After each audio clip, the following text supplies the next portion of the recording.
The Hidden Leaf village really did treat Naruto like absolute trash. Naruto was the vessel for Kurama, but he was that vessel unwillingly, and it was only because he was the vessel of Kurama that the attack on Konoha ended that day. Despite this, the villagers didn't parade him around as a hero or treat him with the respect a hero deserves. No, they didn't even treat him with the respect that is basic for a simple human being. Naruto's dreams, his ninja way, his duty to his village saw him sacrifice time and again for the village, despite the village not wanting anything to do with him. While training on the Turtle Island just before his debut in the Fourth Shinobi World War, he encountered a dark part of himself that told him that even though he was now a hero, he still secretly bore a grudge against the village. And as he fought Sasuke at the bridge in the Land of Iron, even Naruto stated that it so easily could have been him who had chosen the path of darkness instead of Sasuke. So it makes me wonder, what would have happened if Naruto really had chosen the path of darkness instead of Sasuke and had left the village? I suppose that's what we're going to talk about today. Welcome to the Amagi. Before we begin, only 25% of our viewers are subscribed, so if you're a fan of the video, please like and double check if you're subscribed. And with that out of the way, let's get into the video. In a dark alleyway somewhere in the market district of Konoha, not too far from Naruto's apartment, Naruto lay in a puddle. He hardly had the strength to move. His face was bloodied, bruised, and swollen. He was sure that he had some fractures in his ribs, and he knew that his body would bear marks from this incident for quite some time. Rolling over onto his back, he wondered why it was that he'd be picked on like this, by adults no less. Raising himself up from the ground, he began to stumble out. It didn't matter to him that his clothes were wet and mud-caked. What, was he supposed to be embarrassed that society would see him this way? It was society that beat him up, members of it anyway. As he trudged home, he received many a different look. There were a few who almost felt bad for him, as if thinking that even if the village hated him, it shouldn't get physical like that. Others, of course, thought that whoever attacked him hadn't gone quite far enough. None of their opinions mattered to Naruto. All he wanted to do right now was to get home, and that's exactly what he did. He stumbled up the stairs of the apartment building, using the railing for support, trying not to move too fast because of the labor it took just to breathe. His cracked and bruised ribs made it hard to breathe, as if every breath were a battle. He wanted to breathe less due to the pain, and so he took it slow, trying not to excite his heart rate. Making it to his apartment, he checked his pockets for the key. Sadly, it wasn't there anymore, so he bent down, pulled the welcome mat back, and took the spare key. How ironic it was that Naruto had a welcome mat. No one ever came to visit him, and given the relationship he had with the other villagers, well, let's just say if they came over, the mat would be a lie. Sliding the jagged piece of metal into the keyhole, there was a clang and a crunching sound deep within the doorframe. Naruto twisted the key, and the sound of a latch disengaging could be heard. Naruto pulled the key free and twisted the handle, opening the door. He stepped in, closed it behind him, and engaged every lock he had. Stumbling through the hall to the main room, he made it to his freezer where he already had a couple cooling pads thrown in. Peeling them from the wall, he took them with him to his bedroom.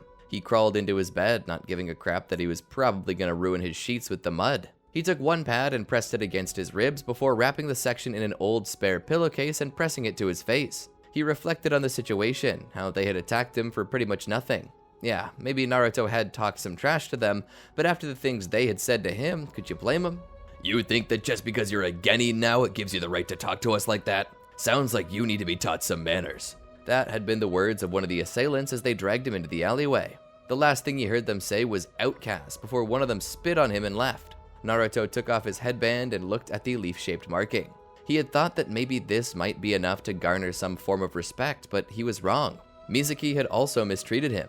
It was because Mizuki had told Naruto that he was the Nine-Tails Jinchuriki that things started to make sense. Laying there with the cold compress on his ribs and his cheek, Naruto proceeded to go to sleep. He didn't wake up until well into the night, where he proceeded to get up for a moment, get something to eat, and change his clothes. He then went back to bed and tried to sleep. He slept all through the morning. He was supposed to check in with his team that day, but he didn't show up. And because Naruto didn't show up to his team's location, his team showed up at his location. They knocked on his front door, but there was no answer. Kakashi would slip around back and sneak into his window, where he would unlock the door and let Sakura and Sasuke in. "Naruto!" Sakura called out. From behind a closed door, his voice shouted, "Go away!" Kakashi would put his hand on the door and twist the handle. Pushing the door open, he saw Naruto laying under dirty sheets on the bed. Kakashi motioned Sasuke and Sakura in. "What are you still doing in bed?" Kakashi asked. He then noticed the bruises on his face. "Are you okay? Did you get beat up?" Sakura came around the side to look. Sasuke stood by the door. Naruto pulled his sheets above his head. "Go away." Kakashi tried to pull them back down, but Naruto resisted. "Who did this to you, Naruto?" Sakura asked. "It's none of your business," he said. Sakura went to pry more, but Kakashi stopped her. He then spoke to Naruto. "It looks like you've been through the ringer. I think we could stand to give you a couple days off. Get better soon, Naruto, and if you need me, you have my number." Kakashi stood and left with Sasuke and Sakura to continue their missions. The term mission was greatly exaggerated though, it was nothing more than errands. Odd jobs. They didn't even really need Naruto. Naruto would eventually get up, grab something else to eat, take a shower, and change his bed to make it cleaner. He would take the rest of the day off as well as the next. By that time, he felt as if he could move around a lot more easily without his lungs feeling like they might explode with every breath he took. He returned to his duties and was welcomed back by his team. There, they continued to do mind-numbingly simple tasks until one day Hiruzen had a big surprise for them. He presented them with a mission outside of the village. The mission was to lead them to the Land of Waves, but more than just going to the Land of Waves, the mission was to offer protection to an unarmed civilian on their way back to their home. And so they began to follow after the elderly man, protecting him from thieves and highwaymen. Not that there really were any so far, but when they finally did encounter resistance, it wasn't exactly what they thought. It was highly trained shinobi in the form of the Demon Brothers and Zabuza. And of course, Naruto froze against the Demon Bros as he normally would. And Sasuke was not about to let him get away with that without letting him know that he was a wuss. This hurt Naruto's feelings even more, but he managed to use that ire and turn it into strength as Zabuza arrived. Thanks to Naruto and Sasuke's teamwork, the two of them managed to defeat Zabuza and rescue their mentor. Kakashi, however, was far too tired to continue due to overusing his Sharingan, and so they stayed at Tezuna's house, where Kakashi would have them train to run up trees. Sakura understood it before even her first try. Sasuke and Naruto, though, had a bit of a harder time with this and ended up basically training all night. Eventually, Sasuke managed it, leaving Naruto to try all alone. He worked himself until he eventually fell asleep. The next morning, he would wake up to a nearby presence and would sit up. He would then notice someone gathering flowers. The boy introduced himself as Haku.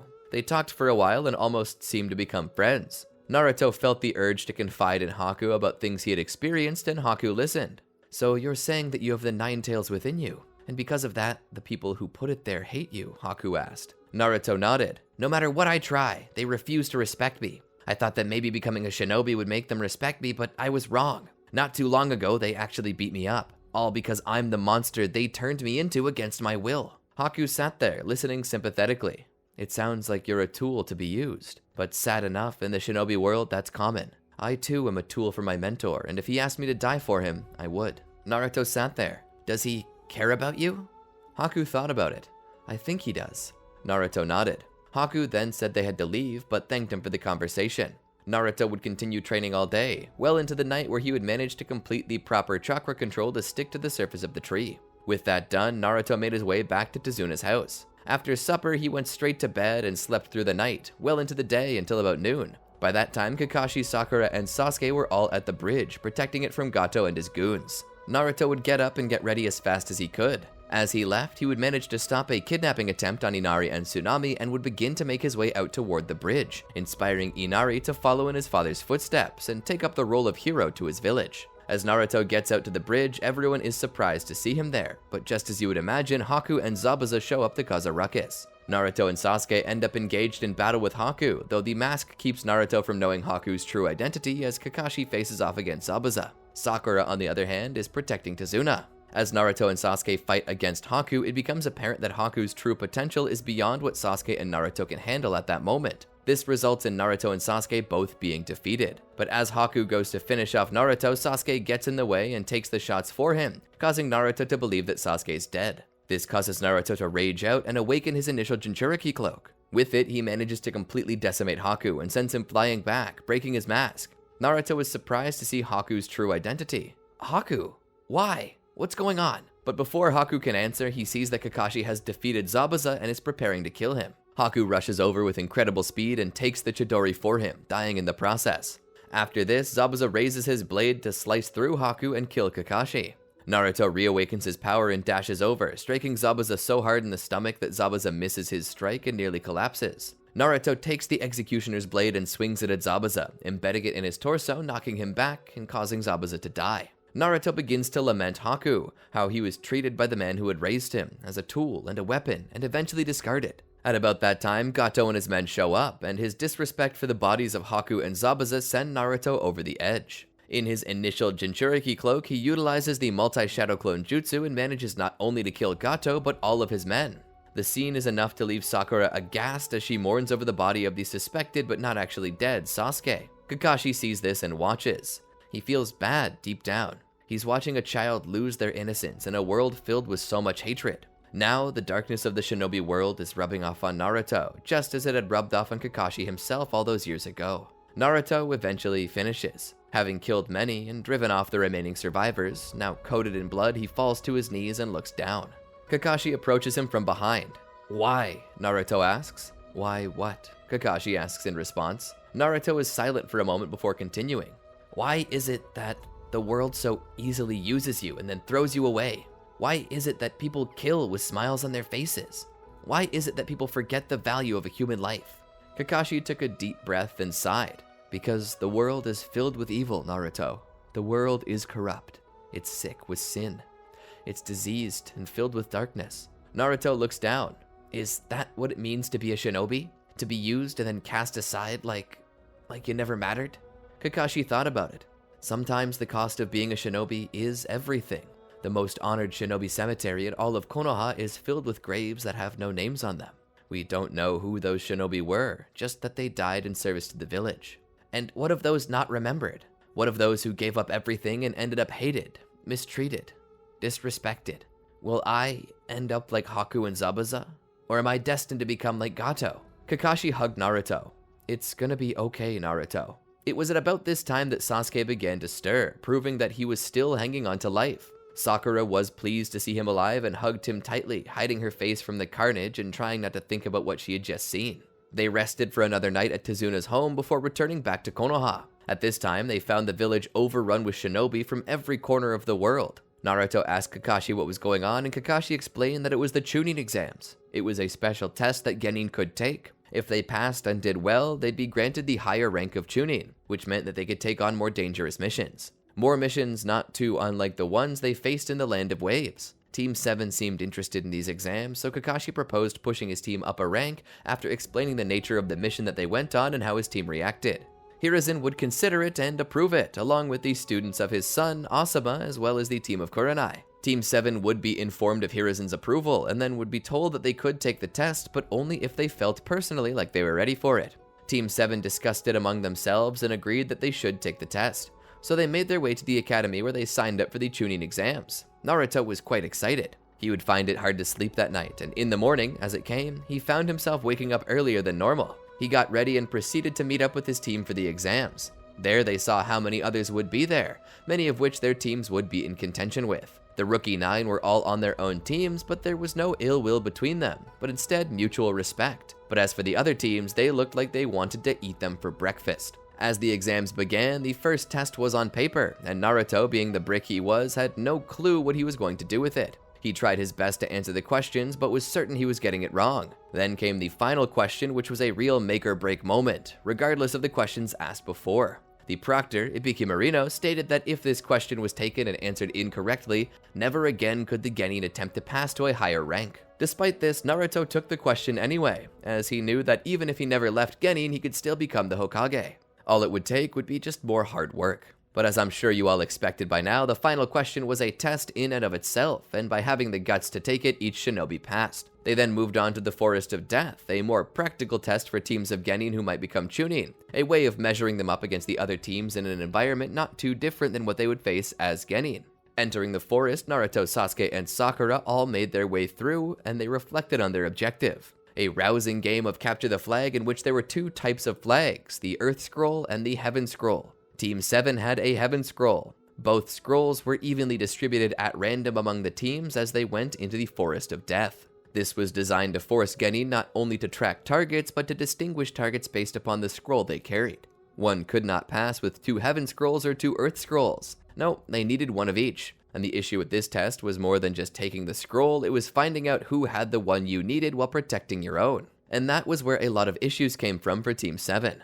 They were having a hard time finding other teams and distinguishing who had what. Sasuke then had an idea. Instead of searching for the people with the opposite scroll, we should broadcast our location and the scroll we have, set a trap, and then take the scroll of whoever falls for the bait. After all, if we tell people where we are and what scroll we have, we'll more than likely only face people with the scroll we need, while others with the Heaven Scroll will just pass us by. But how can you be sure that we won't get jumped? Sakura asked. How do you know that they won't all just work together to take it from you? Sasuke thought for a moment. Because there's only one scroll. If multiple teams jump us, then they'll fight as well over that scroll. If they do come while they're fighting, we'll just wait for the first team to lose, take their scroll, and make our escape. Naruto nodded. That's a good plan. It's crazy, I'll give it that, but all in all, it sounds like it might work. As they came down to ground level though, they would find Shiore, who was not exactly what they seemed. In actuality, he was Orochimaru. Orochimaru had come for Sasuke's body. The killing intent that Orochimaru put off was enough to cause most of them to freeze, but Sasuke, through the pain of stabbing himself, and Naruto, through sheer determination not to be outdone, engaged in combat. As they did, Orochimaru proved why he's at the top of Konoha's bingo book. The duo continued the fight as Sakura remained frozen in the background, wondering how it is that Naruto and Sasuke have the strength not to fall apart under Orochimaru's gaze. The fight continues on, and Orochimaru manages to push Naruto back. Having an opening, he goes to brand Sasuke with the Curse Mark of Heaven. However, before he can, Naruto rushes back and knocks Sasuke out of the way. In so doing, Naruto accidentally was bitten by the snake instead, and that causes Naruto to be branded with a curse mark. Naruto falls to the ground, writhing. Orochimaru curses his failure to get Sasuke, but instead reflects upon the sensation of the Nine Tails, as well as what he feels might be the potential of Naruto. Maybe this isn't as bad as it seems. The power and potential of this one outweigh anything I've seen so far. If he survives the curse mark's application, then maybe he'll be a proper vessel. Orochimaru would then disappear, and as he does, he leaves behind the Heaven Scroll. Naruto would fall unconscious from the pain. They'd pick him up and take him to a safe place to rest, and as Naruto did so, Sasuke and Sakura guard him with the 2 scrolls they now have. I don't suppose you could carry him on your back? Sakura asks. Sasuke shakes his head. I probably could, but I don't know if it'll be considered us passing the test if one of our team's unconscious. Not to mention, we'll be an open target. It'll be hard for me to fight if I'm carrying Naruto, and it'll be a hard fight if we're outnumbered 3-2. So they decide to wait, but as they do, they end up as sitting ducks. Team Dosu appears to try and kill Naruto and Sasuke, believing that they should be the vessels of Orochimaru and that Naruto and Sasuke should be destroyed. Sasuke activates his Sharingan and plans to put his skills to the test against the Hidden Sound Ninja. He tells Sakura to protect Naruto and the scrolls while he does the fighting. Sasuke steps out with a kunai in each hand, his Sharingan burning. He rushes into battle. He has to be careful with these shinobi. He had seen what a grazing attack had done to Kabuto, and he did not wish to be on the receiving end of that. Thankfully, when Kabuto was under attack, Sasuke had used his Sharingan to scan their cards that Kabuto had collected, and he knew what their abilities and statistics were. With this knowledge ready, he prepared to fight. Alright, I'll need to maintain distance from Dosu, as his melee ability will disorient me. I'll need to get close to Zaku to ensure he doesn't hit me with his air and sound blasts from his arms. I'll probably need to deal with Kin first due to her accuracy with Senbon. He already had his ears plugged to help protect himself. He didn't think that it would be enough to stop Dosu's attack, but he at least didn't want to fall under the sound-based genjutsu of Kin. Sasuke took a deep breath and rushed into battle. He made it so that he was going after Zaku first, and then faked out with a substitution jutsu and appeared above Kin, coming down upon her with a taijutsu strike. She flipped away, creating distance, and threw her Senbon. Sasuke saw them all coming with his Sharingan and threw kunai at them, ricocheting off each Senbon into the next and knocking them all down. Dosu came in with a strike from his strange sound-making gauntlet, but Sasuke rolled to the side to avoid it. Zaku would then fire a stream of air and sound at Sasuke, but Sasuke would dodge this too. He would go behind a tree to hide himself. Senbon would be embedded into the tree's bark. He would wait there for a moment and take a deep breath. He would then begin to run up the tree for a surprise attack. Dosu heard this though and looked to Zaku. He pointed up as to say that Sasuke would be coming in from above. Zaku nodded in acknowledgement and pretended not to know where Sasuke was. Sasuke would then eventually jump out from the upper leaves of the tree. As he began to fall toward them, Zaku would immediately look up, aim, and fire a shot at Sasuke. Sasuke couldn't dodge and would strike the tree hard. He would begin to fall, only for Dosu to strike Sasuke with his gauntlet, knocking him into the tree again. As Sasuke tried to stand from these attacks, he saw the world spinning around him. He was so disoriented that his Sharingan's enhanced perception was turned against him, making him even dizzier. He would puke from how dizzy he was. Before he could attack again, Kin threw her Senbon into his body, causing Sasuke to go down, partially paralyzed. That really wasn't so hard. Orochimaru really wanted you? Pathetic, Dosu said. Kill him. Zaku prepared to do so. Suddenly, the hairs on the back of Zaku's neck stood up. The area was filled with fear. Naruto was standing behind him, thick lines on his cheeks, elongated claws, and pointed teeth. A fox's eyes and his irises, surrounded by a purple chakra, black markings covering his whole body. When had he gotten behind Zaku? And how did he not alert anyone? Dosu was shocked. He hadn't heard a thing, and his hearing was spot on. Zaku turned around, preparing to defend himself, but Naruto struck him with the back of his hand, knocking him into a tree and leaving him passed out. Kin would throw her Senbon, but they couldn't pierce his chakra cloak. She rang the bells, but Naruto was unaffected. "Genjutsu hardly works on a Jinchuriki," Dosu said. "Besides, I'm not even entirely certain that he's conscious right now." Naruto would rush at Dosu. Dosu would try to strike at him with his gauntlet, but Naruto would grab it, rip it off, and throw it at Kin, who then went down. Naruto then struck Dosu, knocking him into a tree. Sasuke was watching. The look in Naruto's eye was like a feral animal. It was inhuman. Naruto had a bloodlust in him that even Orochimaru's bloodlust paled in comparison to. Sakura ran up behind him though and hugged him. "Naruto, stop! Come back to us!" Naruto stopped moving for a second. He sneered and turned around, striking Sakura too. She fell back. As Naruto approached her, a deep voice, not like Naruto's, spoke. "Naruto can't hear you anymore." Sasuke pulled the Senbon out and stood. He had to do something. Sasuke would tell Sakura to try and make some distance.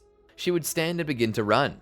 Sasuke would then throw the scroll at Naruto and would then open the scroll with a shuriken. He would dive for cover. As the scroll opened, a sleeping agent is sent into the air. Naruto, or one might perhaps call him Cursed Kurama currently, would get a nose full of it, snarl, and then turn back to attack Sasuke only for his body to stop responding.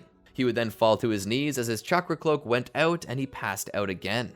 "So that's what happens if you open the scroll," Sasuke said. "How did you know that would happen?" Sakura asked. Sasuke shook his head. "I didn't. I just went out on a limb and assumed that whatever the circumstances, opening the scroll had to lead to some kind of paralysis. After all, if it didn't, how would they disqualify people who opened theirs early?" As the sleeping agent blew away on the wind, Sasuke stood and walked over to Sakura to make sure she was okay, and she was. A little beat up, but nothing too major. Sasuke was starting to get his senses back from the fight. "What do we do now?" Sakura asked.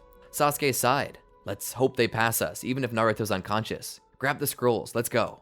She got the scrolls and Sasuke picked up Naruto. They would rush to the center of the forest where they would enter the building and claim their victory. Of course, there was a lot of explaining to do when it came to Naruto. Sasuke had to explain that Naruto had been attacked with a curse mark planted upon him, causing him to lose control of even his Nine Tails power. Sasuke explained stealing an extra scroll and opening it in front of Naruto, hoping that it would incapacitate him, which it did. Despite the fact that Team 7 had opened a scroll to defeat Naruto, they did present 2 unopened scrolls, and the ingenuity required to defeat Naruto was considered good enough for the rules to be slightly bent. However, the bend in the rules still had Naruto disqualified, though this was probably for the best, though Sakura and Sasuke were allowed to continue. Kakashi would place an evil sealing Fuinjutsu over the curse mark to keep Naruto from being plagued with it. Naruto was very disappointed to be disqualified, but understood. Due to the situation though, Hiruzen called back Jiraiya to the village and immediately began training Naruto to deal with his tailed beast. Naruto and Jiraiya would train to control the Nine Tails, and Naruto would make very little progress because of the interference from both the Cursed Seal of Heaven as well as the Evil Sealing Method's seal. Despite training for a month, Naruto learned painfully little and was quite frustrated by this. After this though, the Chunin exam's final rounds were to begin, and Jiraiya decided to give Naruto time off to go see it.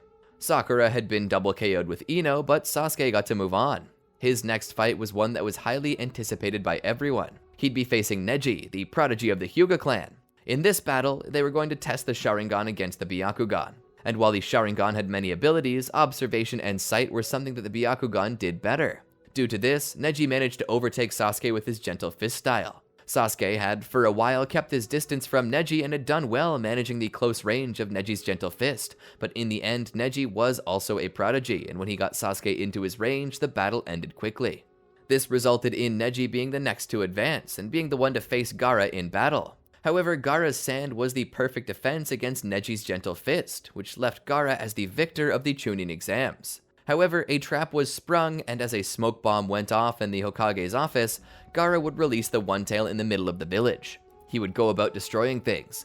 Jiraiya would, with Naruto's help, fight against Gaara on the back of Gamabunta. All the while, Orochimaru fought against Hiruzen.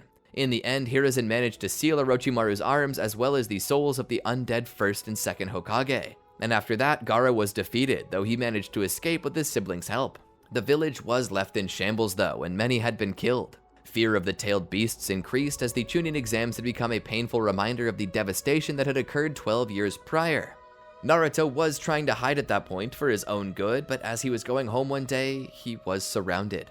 Shinobi, private citizens, they all blamed him for the death of Hiruzen, as well as for the deaths of all those killed by the One Tail. "How am I responsible? I wasn't the one who killed them." This fell on deaf ears. After all, he was a Jinchuriki like Gaara, so how was he any different? Surrounded and unable to defend himself, Naruto was beaten to a bloody pulp and left unconscious on the side of the road beside his apartment. He'd be found by Kakashi, who would rush him to the hospital. He would then be left in a coma due to how badly he'd been beaten. All the while, Danzo would fill Hiruzen's shoes as Hokage. Naruto would awaken, but as he did, he would not awaken to the sight of his friends and mentors. No, he would awaken in the middle of the night, to the sight of the sound 4. Well, currently there were 5. Kimimaro was there. "Who are you?" Naruto asked. "We are emissaries of Orochimaru," Kimimaro said. "You don't have to be afraid of us. We're not here to hurt you." Naruto sat there all the same, ready to defend himself. Kimimaro spoke. "You know, it really wasn't right what the people did to you. The way they beat you like that. You didn't do anything to them. To be frank, we deserve to be beaten more than you. I think that was really trashy. You're an outcast because they made you an outcast, and they hate you because you are what they made you. Why do you put up with that?" Naruto thought about it. "Honestly, I don't know anymore. Maybe it's because I wanted to be a capable shinobi so that maybe one day they might respect me." Kimimaro sighed. "Listen, there's a place where even outcasts are respected, where no matter what you are respected. Orochimaru has you marked, so it's obvious he wants you there. If you come with us, we'll take you. Would you like to go?" Kimimaro extended his hand. Naruto looked at it for a few seconds and then took it. "Yeah." Sasuke was on his way early in the morning to visit Naruto. To be honest, he felt really bad for him. Sasuke himself had always thought he had it rough, but now he was seeing what was happening to Naruto, and he began to count his blessings. Naruto might not have been forced to watch his friends and family be killed, but he had to live in what seemed like hostile territory every day, looking over his shoulder, getting beaten by the angry villagers. It was no wonder that Naruto was upset. Sasuke would go to the door and knock on it. "Naruto!" He would knock a little louder. "It's me, dork. Open the door." There was no response. To be frank, Sasuke was a little nervous by this lack of response. He grabbed the handle and twisted it. Opening up, he announced that he was coming in. Entering the room, though, he saw nothing. There was no Naruto, just the empty sheets sprawled across the floor. Fearing the worst, Sasuke activated his Sharingan and began searching for clues. There was a slight disturbance of light behind one of the partitions separating Naruto from another patient, despite there technically not being another patient there to separate him from. The room was all Naruto's, yet the curtain was closed. Sasuke wondered why. He pushed open the curtain to see that there was an open window there. Had Naruto attempted to escape through the window and tried to hide it? Sasuke looked around further. He noticed that there were various footprints angled inward on the window's frame. There were also strange shoe prints on the floor as well. He counted 10 shoes in all, meaning that there were 5 sets of feet angled inward toward Naruto, and 6 pairs of feet were angled toward the window. Has someone captured Naruto? Sasuke wondered. He examined the shoe prints. He noticed that one set was Konoha-style footwear, yet the other set was of a different country. Cross-referencing all the stuff he knew with these new shoe prints, he deduced that it might have been the village hidden in sound. Considering that there were no casualties, it likely meant that the shinobi came in to take him sometime after the final thorough round of the night guard, meaning it was anywhere between 4 and 6 a.m. At least, that's what he hoped. For all he knew, the guard was a slacker, but regardless, he needed to report this. He reported to Kakashi, who would get authorization from Danzo to create a rescue party. This party would be left in the hands of Shikamaru, who chose it for himself. Sasuke, Choji, Kiba, and his ninja Nakamaru, and Neji. Sasuke would head out with the team in the direction of Otogakure. "No doubt they'll take a straight line," Shikamaru said. "It's the quickest way for them to get back to their village, and if they have Naruto as a hostage, they'll likely be trying to get home as quickly as possible." "But if they're trying to get home as fast as possible, who's to say we'll ever catch up with them?" Choji asks. Shikamaru keeps jumping through the trees as he speaks. Considering that they'll be dealing with Naruto, who is likely actively fighting against them, he'll at least slow them down, giving us a chance to make up for all our lost time. And so they continued rushing after the Sound 4. They eventually caught up to them, only to see them carrying a large sealed pot, likely with Naruto inside. Sasuke smirks as he thinks to himself, Naruto must have really given them what for to force them to seal him away like that. Shikamaru attempts to talk down the Sound 4, telling them that if they give up Naruto, they'll let them go free. But communications break down and this leads to a fight. As the Sound 4 try to escape, they leave Jirobo behind to defend them and slow down the Naruto recovery squad. Choji volunteers to stay behind and fight Jirobo, giving the others a chance to give chase. Keeping close, Kimimaro looks back. Drat, they're still following us. Kidomaru, slow them down. Kidomaru acknowledges this before turning and peeling off. He forms a bow and lays in wait for them. As the Konoha nin draw closer, he lets fly an arrow. Neji spots the arrow coming in and stops and deflects it. Standing there with his hands pushed forward, Neji prepares to defend himself and his friends. "You guys keep going. I'll handle this guy," Neji says. Shikamaru nods and continues. As they keep going, Kimimaro realizes that he's not going to be able to shake them off with just one shinobi, so he looks to Tayuya as well as to Sakon and Ukon and commands them to put a stop to the chase. Sakon and Ukon stop Kiba and Akamaru from continuing, and Tayuya stops Shikamaru. Shikamaru commands Sasuke to keep going after Kimimaro and to rescue Naruto. Sasuke obliges and manages to catch up with Kimimaro. Kimimaro would turn around and drop the pot containing Naruto to the ground. As he stands there, he prepares to face Sasuke. Sasuke activates his Sharingan, but as he does, suddenly Naruto appears from within the pot. Sasuke sees him and calls out to him. Naruto turns around and looks back for a moment. Sasuke motions him over, but instead of going to Sasuke, he turns around and runs away. This confused Sasuke. Huh? Kimimaro looked to Sasuke. "Looks like your friend has made his decision. He wants to go to Orochimaru, and you're going to be hard-pressed to stop him." Sasuke prepares to fight. Suddenly, their fight is interrupted by Rock Lee. Lee comes in and lands and enters a fighting position that favors his right leg over his left. "Lee," Sasuke asks, "are you even capable of standing, let alone fighting?" Lee stood there. "I have been training my body for years. Even if injured, I can still perform my duty," he proclaimed. Sasuke shook his head. "Don't be an idiot. If you can't even stand, you're no match for this guy." Lee turned around with a reassuring grin. "4 limbs or 2, I can handle this guy no sweat. Now go after Naruto. That's why you're here, is it not?" Sasuke couldn't disagree. "Just hold him off for a little while, then get the heck out of here," he said. He then ran off. Lee watched him do so. His face turned serious. "My life as a shinobi is over. This is my final mission. I will show you the astounding heat generated by my youth as it burns its quickest." Sasuke continued to chase after Naruto until they both stopped at the Valley of the End. "Naruto!" Sasuke called out.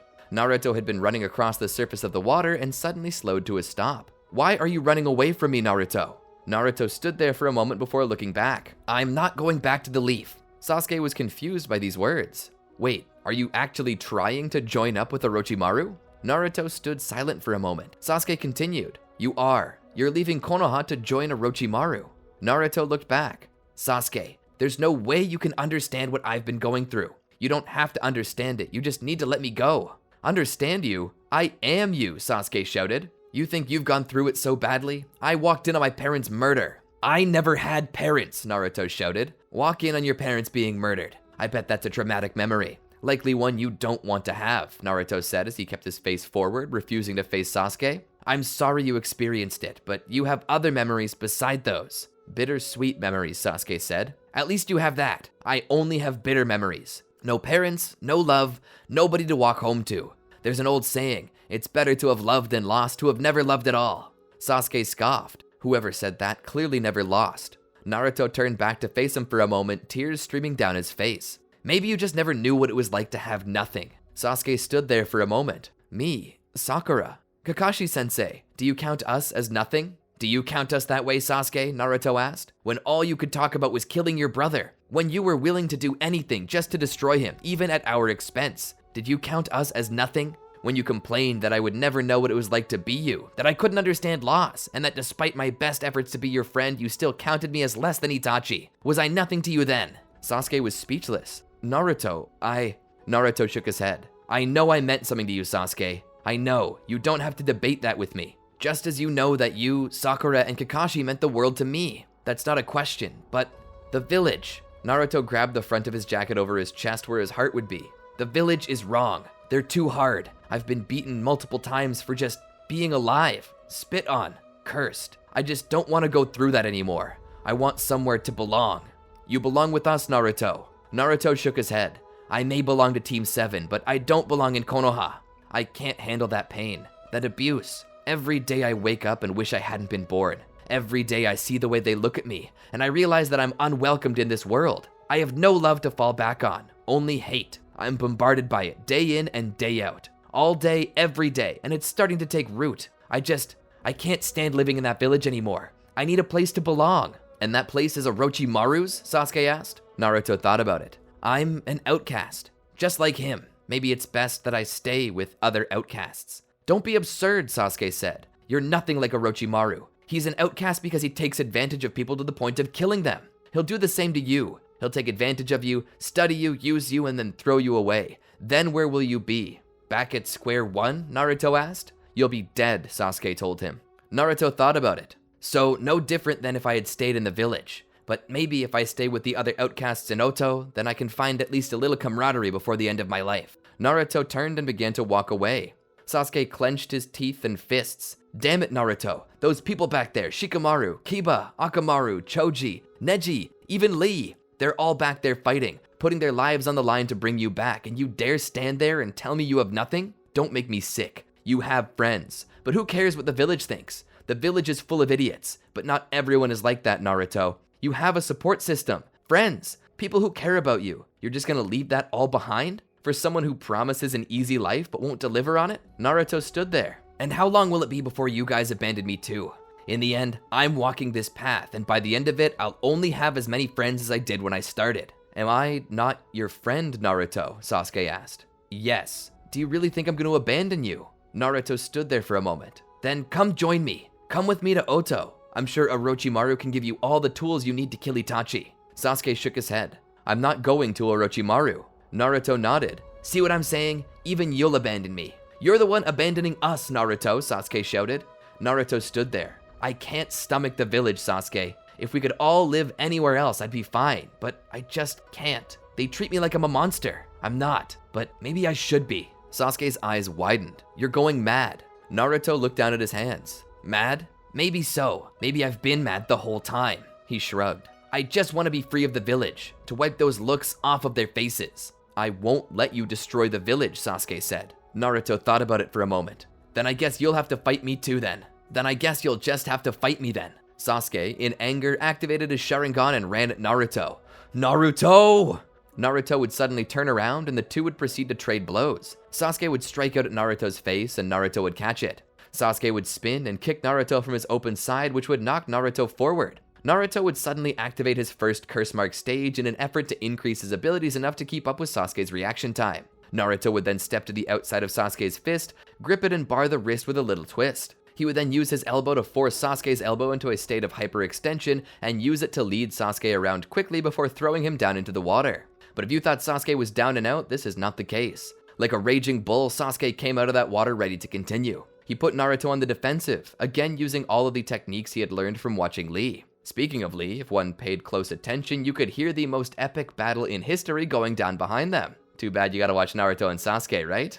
JK. Naruto begins to retreat and starts attempting to climb the waterfall to get away from Sasuke. Due to the gravity pushing the water down, Naruto's ascent was slowed, but it was in fact an ascent, as his curse mark was able to let his feet move fast enough to make headway. Sasuke, on the other hand, relied upon climbing the figure of Madara to the top. They both reached the top of their destination at about the same time. Sasuke would jump down from the head of Madara toward Naruto, throwing shuriken. Naruto, now with a kunai ready, would knock each shuriken out of the air.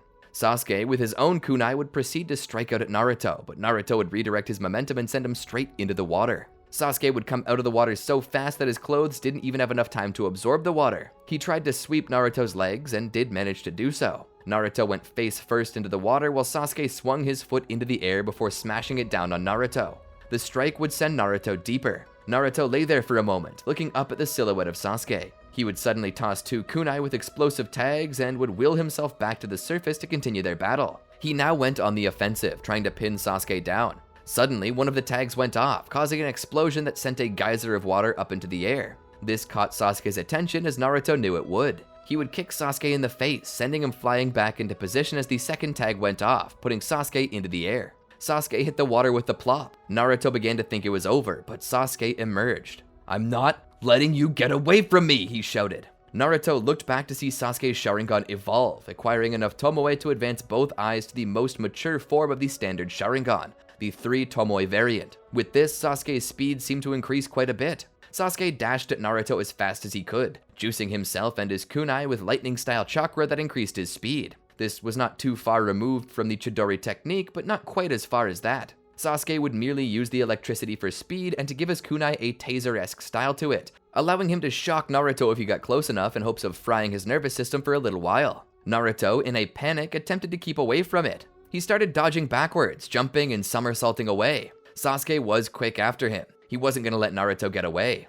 Naruto realized that the only way to deal with this was to use proper insulation. Thankfully, most shinobi footwear had rubber soles, which could insulate. He He would keep one foot grounded on the water and would proceed to use the other to kick the kunai out of Sasuke's hand. He would then proceed to strike at Sasuke, only for Sasuke to dodge it as he'd seen it coming before Naruto did. It was now Sasuke barring Naruto's arm, just as Naruto had done to Sasuke before. He would then proceed to start kneeing Naruto in the stomach. The first strike landed, knocking the wind from Naruto, but the second strike was caught by Naruto's hand.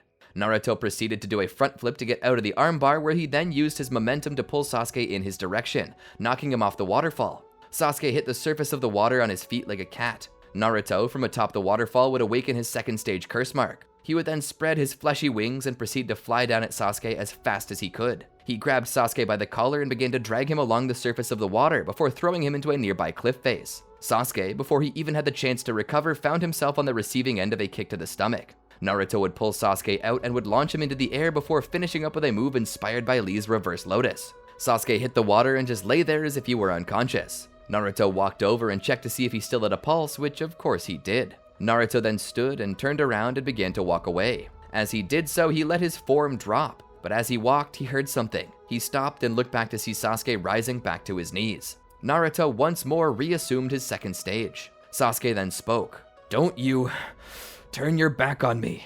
Sasuke then looked up, displaying his newly awakened Mangekyo Sharingan. "I lost a brother once before. I won't lose another." Sasuke stood as a sudden purple aura began to emanate from him. Naruto shook his head. "Sasuke, please, stay down." Sasuke would then rush at Naruto. Naruto would return to the battle with him, but as he did so, he was surprised. His strike was caught on the violet bones of some ethereal skeleton.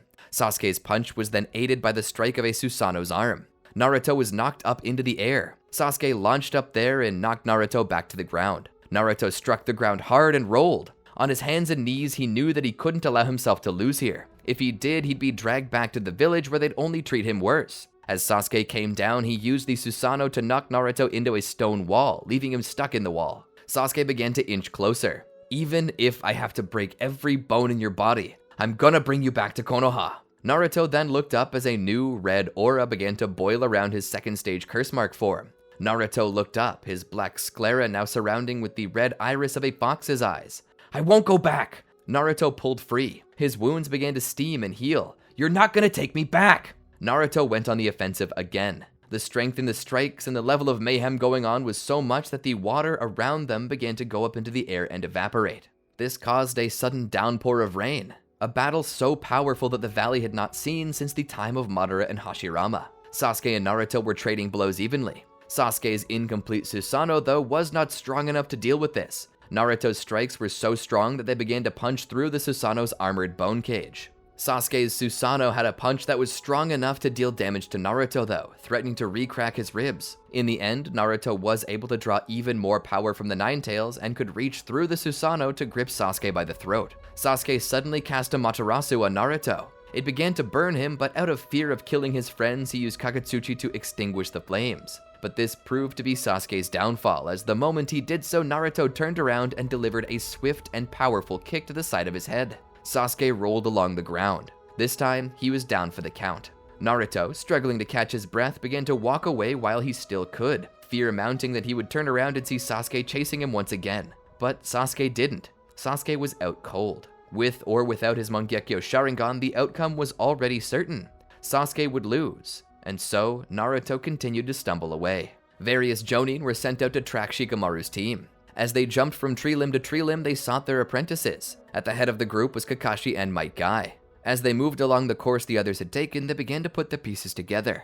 They found Choji near the bottle of Jirobo. While he wasn't dead, he was in bad shape. He appeared to be malnourished, which was a sign to Choza that his son had used the pepper pill. After that, they found out that Kidomaru had been defeated and killed by the now critical condition Neji. Neji was still alive, but just barely, his last act being the apparent complete shutdown of Kidomaru's entire chakra pathway system. The rest of the squad wasn't so lucky, however. They found the bodies of Kiba and Akamaru next, as well as Shikamaru, who apparently had died fighting Toyuya. Guy and Kakashi rushed on. "Lee wasn't even supposed to be on this mission," Kakashi said. "Why do you think he went, Guy? He was hardly able to stand on his own." Guy had a face full of seriousness. "It was probably to prove himself." "Prove himself to who?" Kakashi asked. Guy thought about it for a moment. Himself. As they ran, Guy came across it. The rain fell in the open fields. In the distance, 5 bodies lay. Guy walked up and saw the bodies of Toyuya, Sakon, Ukon, and Kimimaro, and at the center of the fight, Lee. Lee was somehow still alive, though only just barely. His body was an ashen mess, his flesh cracked and steaming, his skin a charcoal color. In most cases, others would be dead by now, but the falling rain must have bought Lee just a little more time. Guy knelt down by Lee. Lee, can you hear me? Lee's head turned ever so slightly to look at Might Guy. Guy, sensei. Guy shook his head as tears began to travel down his cheeks. What have you done to yourself, Lee? I fulfilled my self-rule. What self-rule? Guy demanded. Lee smiled. Protecting my friends. Guy grit his teeth. How did you even learn the 8th gate of death? You'd only mastered 5 of them. Lee thought about it. His mind was going, but he recalled. It's easy. The only thing you need to do is puncture your chest with your thumb. It doesn't matter if I can control the other 7th, I just need to open the 8th. The easiest one. As he lay there, Lee thought back to the battle. He had stopped Kimimaro from following after Naruto, but the cards were stacked against him. His left arm tucked behind his back, his left leg pulled up behind his right. Lee seemed to be standing in an exotic fighting pose, but this was only to disguise the fact that merely standing on this leg was enough to bring him to tears. I can beat him with no legs, Lee assured himself. He rushed toward Kimimaro, using only his left leg to stabilize his stride as his right leg did the heavy lifting. Lee jumped into a horizontal spin before bringing his foot down on Kimimaro's head. Kimimaro went to his knees as Lee caught himself with his right hand. He then flipped off his hand and came down on his good leg. Kimimaro stood back up as if nothing had happened. He then pulled from his shoulder a large, protruding bone that turned into a long dagger. Lee was surprised. He'd never seen a technique like this. He had to remember what Guy Sensei had taught him about disarming dangerous foes with a weapon. Lee moved in and spun around a thrust of Kimimaro's dagger before grabbing it with his right hand. He then remembered that he would need his left arm to dislodge it, which he hadn't thought about earlier. At this point, he had no choice. With his left hand, he let out a kiai and a punch. The blade flew from Kimimaro as the pain surged through Lee's nervous system like a bolt of lightning. Lee made distance, and as he did, he landed on his right foot, but he tried to play it cool and stoic. Deep down, he was screaming though, as his still incredibly sore arm was boiling in pain.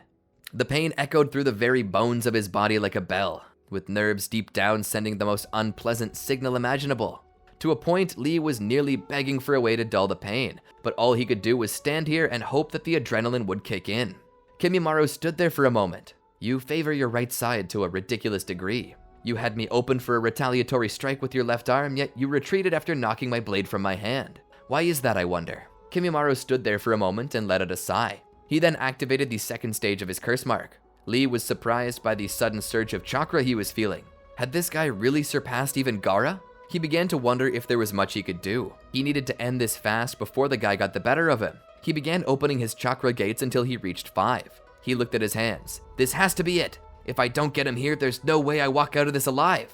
He rushed at Kimimaro and then tried to lessen the load on his weaker limbs by supporting himself with his right hand and also kicking with his right, which was awkward and didn't go as he wanted it to. But there was still time to salvage it, so Lee began barraging Kimimaro with attacks. In this, he had to go quickly, and he couldn't think about his limbs. He would need to go as hard as possible, regardless of the pain. So he began to strike Kimimaro with all of the attacks that he had, including those that required his left arm and leg. He moved so fast that the pain had little time to catch up. He then proceeded to wrap his bandages around Kimimaro and then plow him into the ground. Kimimaro landed and was left inert for a moment. Lee was suddenly assaulted by the pain in his limbs. It was nearly debilitating. He hit his knees and gasped for breath as the pain slowly became more unbearable as time passed on. He knew that this wasn't enough to kill Kimimaro. If Gaara could survive it, so could this guy. So Lee began to crawl over to the dagger. He gripped it and made his way to the crater. He was going to need to stab Kimimaro in the heart and hope that that was enough. As he got close enough, he lined up the blade and then took a deep breath and quickly raised it to build momentum. But before the blade touched Kimimaro, a flute sounded and Lee was left unable to move. Kimimaro would eventually wake up, see this, and get out of the way to make distance. Lee could see this happening but couldn't move. Toyuya appeared, as did Sakon and Ukon. They had come to rescue their leader. Lee was cast into despair, all of that pain for nothing. Kimimaro rose up and looked down on him, saying the same. But I'll give you this. You did get close to killing me. Closer than any man ever has anyway. But it seems the cards were stacked against you. Toyuya let Lee move again. Kimimaro approached him. Do you have any last words? Lee thought about it for a moment. What would happen if he failed here, and the only option left to him? Yes, I do. Kimimaro then motioned him to continue. Well, what are they? Lee looked up with a devious smile. 8th gate of death. He would then plunge his thumb into his very heart to kickstart the chakra within. Suddenly, an incredible heat came over him. The pain was intense. His senses, his physical traits, all of them, boosted to a degree that was almost unfair. But the pain was immense. It was so bad that it made the pain in his arm and leg seem like nothing. It felt as if every cell was being shredded by chakra. The burning sensation was so hot that it almost felt cold. Suddenly, the skies opened up and a long rain shower began to pour. The 4 remaining members of the Sound Four, a name that no longer made sense to anyone given how many people were in it currently, were shaking. They could feel the chakra rising and were put on their guard. Toyuya went to play her flute again, but Lee offered a swift punch. The air itself was forced in her direction, snapping the flute in half. "How dare you?" she demanded. Lee suddenly rushed toward her when he delivered a swift blow to her abdomen, so strong that his fist broke through one side of her body and out the other. She coughed and gagged as she felt a large portion of her vital organs being shred. The remnants of them were being boiled by the heat and blood emanating from Lee. Lee pulled his hand free from her and let her fall back. The blood on his hand from donutting the kunoichi would slowly begin to contribute to his aura. He would then turn to face Sakon and Ukon. Charging at the two, Lee would smash into them. He would grab the head of Sakon and the head of Ukon and begin to pull, forcing the two of them apart. He would then kick Sakon so hard that he severed him in two.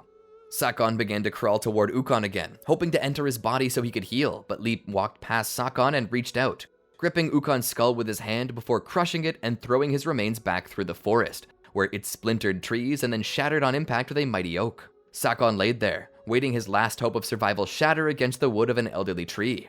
Lee would finish him off with a stomp to the back that completely crushed his ribcage and all within.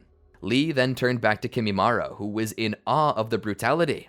But then again, this was the fabled 8th gate of death. If Kimimaro knew what it did and Lee knew it, then they both knew that Lee didn't have much time, so he had to be quick and concise with his attacks, wasting as little energy as possible while dealing as much damage. And this resulted in a barbaric fighting style that saw even a kind-hearted boy turn into a monster. Kimimaro tried to make distance. He had to get out of the way. He had to let Lee's chakra run out. But before that could happen, Lee entered a ready stance, low to the ground. Kimimaro was confused. Lee then called out the name of the attack. Knight Lee! He rushed forward with such ferocity that his blood became the shape of what appeared to be a dragon. There was a sudden boom as Lee broke the sound barrier. The attack culminated in a kick. Kimimaro knew that this was everything that Lee had. All he had to do was dodge out of the way and Lee would be defeated. Kimimaro readied himself. As the attack came in, Kimimaro attempted to dodge, but found he couldn't. This attack was so strong that it was even bending space and time, creating a sort of gravity well that kept him in place. Lee struck Kimimaro. The kick was so vicious that the entire left side of his body ruptured into a spray of blood. And with that, Lee felt his last good leg snap.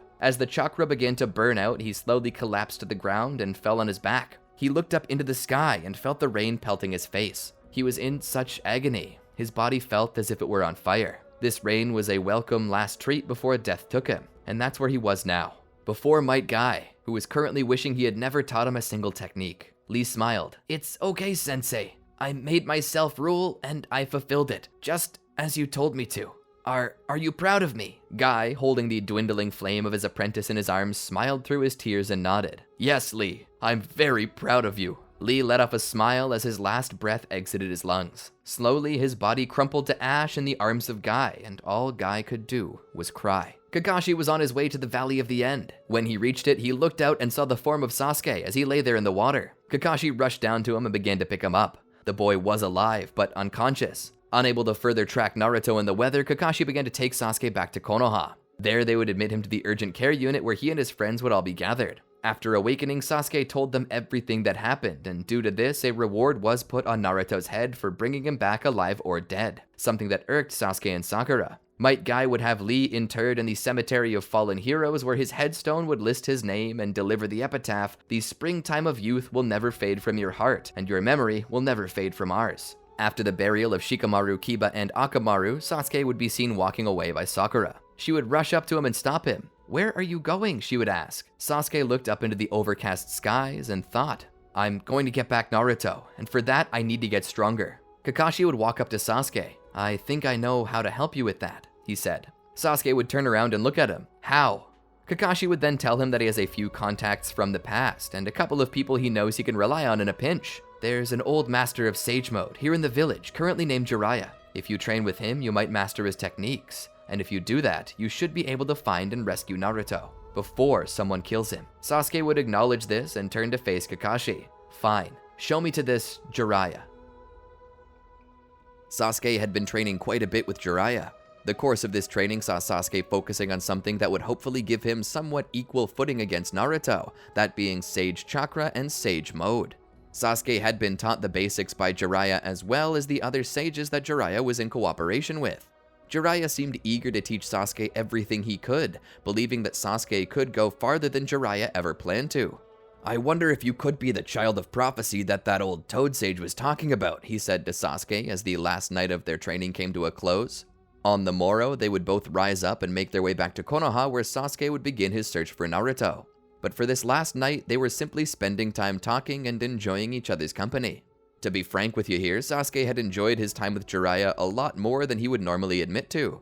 The thing was, Sasuke had spent many years alone, without family, constantly looking over his shoulder, dreaming of a day where justice would be brought for his clan's destruction.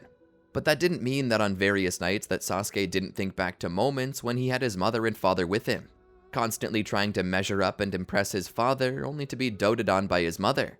Jiraiya had filled these spots for him. Sasuke had been brought back to Jiraiya's house for training, to share meals with the man he would call mentor, and to hear his snoring echoing through the house as Sasuke struggled to sleep. It felt like family again, and Sasuke's heart had begun to heal.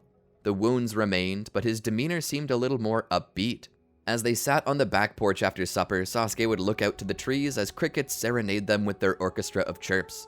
Jiraiya had loaded up a pipe and was currently smoking its contents to help him wind down for the night. Jiraiya himself had enjoyed training and spending time with Sasuke.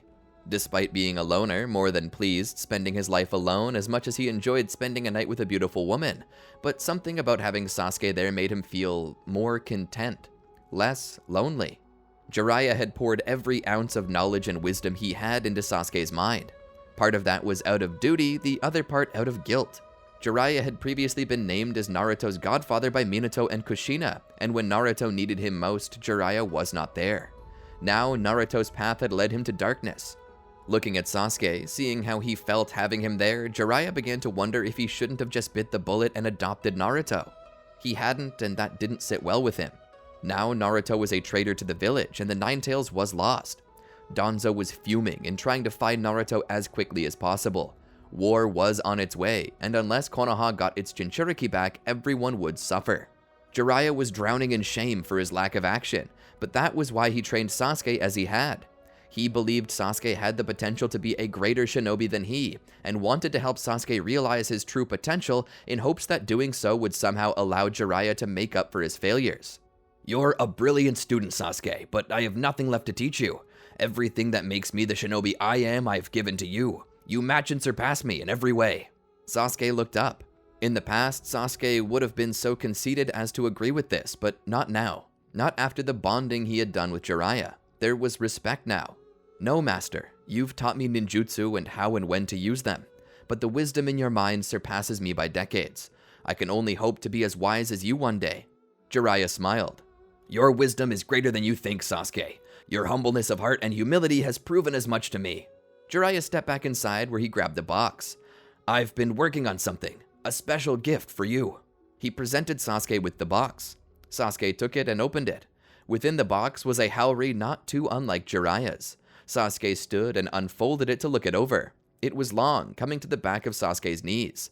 It was black with what appeared to be a dark gray flame pattern at the bottom, a reference to Sasuke's Amaterasu, no doubt. On the back, perfectly centered between the shoulder blades, was the crest of the Uchiha, signifying both Sasuke's past as well as his present. Master, this is beautiful. You didn't have to do this for me, Sasuke stated with a subtle smile on his face. Jiraiya smiled as well. I know, but you've basically become family to me. I wanted to remind you of the love you have, of the family who loved you before and the family who loves you now. But that's not the only thing. Sasuke watched with curiosity as Jiraiya disappeared back inside of his home. Within, he grabbed something and pulled it out. It was a rather large scroll, not unlike the one on Jiraiya's back. This scroll possesses many utilities, things you can seal into it. It also possesses a copy of the summoning contract you have with the Toads. Open it up and look. It contains something else, too. Sasuke opened it up. There was a handwritten letter in there from Jiraiya himself. Dear Sasuke, when I first began to train you, I did so out of obligation, but you've become so much more to me than just a regular student. You've become family, and because of that, I've taken it upon myself to name you as my godson. From henceforth and forevermore, you and I will be family. I love you, Sasuke. Jiraiya. Sasuke read this, and despite his mental fortitude, was brought to tears. Big, visible tears. Jiraiya hugged him.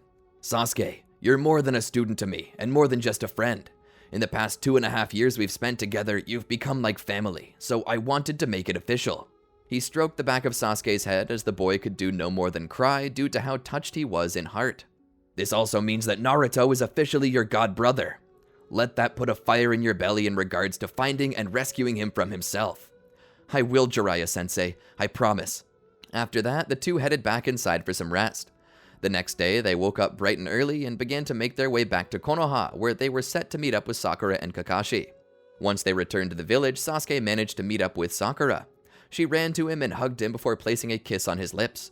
Pulling back, she spoke. I've missed you so much, Sasuke. He hugged her tightly. I've missed you too, Sakura. And now that I'm back, we can finally stop relying on letters to tell each other how we feel. Kakashi was there, watching, sort of not caring about the relationship, though he did mention it was nice to see Sasuke return.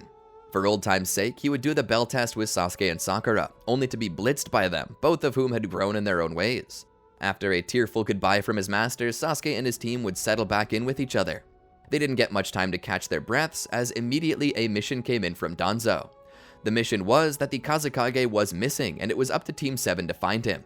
Now, for this mission, Danzo had ulterior motives. This wasn't out of the goodness of his heart. No, he planned for Team 7 to rescue Gaara only to take his tailed beast for themselves. This was a mission that didn't sit quite right with Kakashi, but given that it was an official order coming down from the Hokage, he had no choice but to follow through. They began to make their way to the Land of Wind. Secret assassination of a rival village's Kage?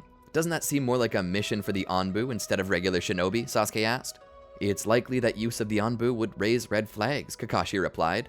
This is better. Are you sure about that? Sakura asked. Kakashi sighed. I dislike this mission as much as you two, but it's still our orders. We either complete the mission or we don't. Those are our only options. And what we do will change our reception when we return. If we refuse the mission, at best we'll be met with disappointment, and at worst, Kakashi trailed off. This is just a bridge we'll have to cross when we come to it. Making it to Suna, they found that Kankuro, the brother of Gaara, had been poisoned and wounded. Sakura, being a medical nin, tried to help him, but her expertise was not good enough, and this would lead to the eventual death of Kankuro. Tamari, however, would still wish to save Gaara, and against her better judgment, she decided to trust Team 7. She would, however, send Chiyo with them to ensure that the team didn't act in a way that would harm Suna. Kakashi worried that he'd have to kill this woman if it came down to it. They began to search for Gaara in his last known location. As they did, however, they were met with two Akatsuki members, Kisame Hoshigaki and Itachi Uchiha. Sasuke's eyes widened as he saw his brother for the first time in years. His eyes then narrowed. Itachi looked to Sasuke. Ah, is today perhaps the day you and I settle our score? Sasuke began to circle around Itachi. He looked back to Team 7. You guys go ahead. I'll deal with these two. Find Gaara and complete the mission. Kakashi and Sakura ran on. Kisame prepared to stop them when Itachi held out his hand. Let them go. We have a bigger fish to fry. Itachi smiled as he looked at his little brother. Well, little brother, shall we measure our vessels against each other? Kakashi and Sakura, together with Chiyo, would continue to search for Gaara. Eventually, their search would lead them to a particular cave. It was covered by a barrier, but with a little work, they managed to break through. Once inside, they saw that Gaara was already dead, with Sasori and Deidara sitting atop the body, apparently waiting for the arrival of Team 7. This would lead to a fight between Sakura and Chiyo against Sasori, and a fight between Deidara and Kakashi, the latter of which resulted in Kakashi taking back the body of Gaara. However, as the battle raged on between Sakura, Chiyo, and Sasori, it became obvious that Sakura was falling behind. It's important for everyone watching to realize the reason why she failed to save Kankuro, and the reason why she's struggling now is because she never had the chance to train with Tsunade, which means her medical knowledge is far less than it would have been if she had trained with her. As for her physical prowess, she would not have the strength of a 100 seal at this time, nor the monstrous strength she normally would have, as both were something gained by training with Tsunade. So, for the most part, she would need to rely upon Chiyo in this battle, as Sakura doesn't seem to have the ability to really go up against him. Chiyo, for the most part, is actually having issues, particularly when Sasori reveals his true form, in that he has made himself into a living puppet, which leads him to be able to control more than just 10 puppets at a time. In fact, he dectuples it. Despite this, though, Chiyo manages to get a bit of the upper hand. Despite having changed out his body for a puppet, the one thing he couldn't change was his heart, and that happens to be where all of his weaknesses originate from. Chiyo, being his grandmother, makes things hard, but the fact that Chiyo, towards the end of the battle, when she has no other options, breaks out the father and mother puppets, can only assume that Sasori pretty much gives in. His heart too weak to continue, he's defeated by subtly letting them win. Before his death, however, he mentions something about a meeting between himself and someone on the inside that can lead them to Orochimaru, catching the attention of Sakura. He would explain that Orochimaru was attempting to make peace with the Akatsuki by offering to them the Nine Tails. Hearing this, Sakura knows that Naruto's life is in danger. Kakashi manages to recover the body of Gaara as well. Elsewhere, Sasuke is facing off against Itachi and Kisame, where he finally reveals his Mangekyo Sharingan. Itachi sees it, is surprised, and then smiles. "I see. So you now have the same eyes as me. Then perhaps it's best for you to face me in battle. The real me." Suddenly, Itachi and Kisame reveal themselves to have been clones this entire time. Sasuke realizes that he's been tricked and rushes to the cave where Team 7 is, afraid that being separated from them has led to their demise. Once inside though, he sees them all alive and well, waving to him. Gaara, however, is dead, which makes Sasuke wonder if their mission was accomplished. Chiyo is still alive, which makes Sasuke wonder more. Perhaps Kakashi was subtle enough to hide the fact that he took the tailed beast. Not long after this though, Chiyo would decide to use her one zone life technique to bring Gaara back to life at the expense of her own, which then caused the name to make sense to Sasuke. As Gaara came back, Sasuke took up a subtle yet defensive stance, though Kakashi signaled for him to play it cool. They'd return to Suna with Gaara before making their way back to Konoha. On their way back, Sasuke asks Kakashi if he managed to take Gaara's tailed beast. Kakashi shakes his head. "No, we weren't able to, for better or worse. Someone else already took it from him, so basically what we did boiled down to a good deed." Sakura let out a sigh of contentment. "To be honest, I didn't really feel right about assassinating Gaara anyway, so it's a relief." She did, however, inform them about what Sasori had said about Orochimaru. This caught Sasuke's attention as he knew that he had to find Naruto, and this was the best chance they had to do so. Returning to Konoha, Kakashi and the others went in for debriefing. Indeed, Danzo was disturbed by their failure to capture the One Tail, but there wasn't much blame he could put on them for this. That being said, Sasuke, Sakura, and Kakashi all made a decision not to tell Danzo about the information regarding Naruto. They knew that if they did, he would likely send assassins to kill him. They needed to convince Naruto to return to Konoha on his own, and they needed to have Naruto use some bargaining chip that would allow him to outweigh his betrayal to the Leaf. That likely would be the death of Orochimaru. And considering how power-hungry Kakashi knew Danzo to be, it would also help them seal the deal for them to tell Danzo where to find the laboratories Orochimaru left behind. But when the time had come, they all took some time to rest and immediately left the village to go find Naruto. Making their way to the Tenchi Bridge, Kakashi would disguise himself as Sasori and wait for Orochimaru to appear. As he did, Kakashi attempted to emulate the voice of Sasori, asking where the Nine Tails was. Orochimaru would tell him that he was at his base of operations and would be easy for him to sedate. Kakashi, in the form of Sasori, would begin to follow Orochimaru, with Sasuke and Sakura not far behind. Once they got to the base, Kakashi would spring the trap, having Sasuke and Sakura surround them while he himself caught Orochimaru off guard. Sasuke attempted to put an end to Orochimaru, but Orochimaru would dodge out of the way, allowing Kabuto instead to be killed. Orochimaru would set the base to self-destruct, forcing Sasuke, Sakura, and Kakashi to retreat. Orochimaru and Naruto would manage to get out. Before they could escape though, Sasuke called out to him, "Naruto!" Naruto stopped and looked back to see Sasuke standing there. Sasuke then spoke, "You have to come with us. Orochimaru is using you." Naruto shakes his head. "No, he's protecting me." Sasuke stepped forward. "He was trying to give you over to murderers to free himself from their wrath. I know that because we killed the Akatsuki member and used his visage to fool Orochimaru into leading us to you." "That's not true," Naruto shouted. "Orochimaru's cared and loved for me since the day I got here." Sasuke shook his head. "Naruto, you know that we're not lying. Deep down you know. How else would we find you?" Naruto seemed a little torn. Orochimaru wouldn't do that, right? Would he? Orochimaru looked over to Naruto. "Disregard what they're trying to say, Naruto. They're trying to put a wedge between us. They know they can't beat us, so they want to destroy our friendship." Orochimaru offered his hand to Naruto. "Come here, Naruto. Let's go." Naruto nodded. Suddenly, the two of them would disappear in a puff of smoke, leaving Sasuke only with a questioning glance. Sasuke fell to his knees. He's gonna get killed, he said, with what could be mistaken as indifference, but in actuality was his fear speaking. Sasuke nearly wanted to panic, but he held his composure. Kakashi helped him up. Come on, Sasuke, we need to get back to Konoha before anyone misses us. The trip back was long and sorrowful. Returning back to Konoha though, Sasuke immediately would be summoned by Itachi, telling him that the time for their final battle was upon them. And so, as night fell, Sasuke prepared to leave, only to be stopped by Sakura. Sasuke. Sasuke looked back at her. Yeah. She stood there. Are you going to face your brother? Sasuke looked down and away from her. I am. Sakura shook her head.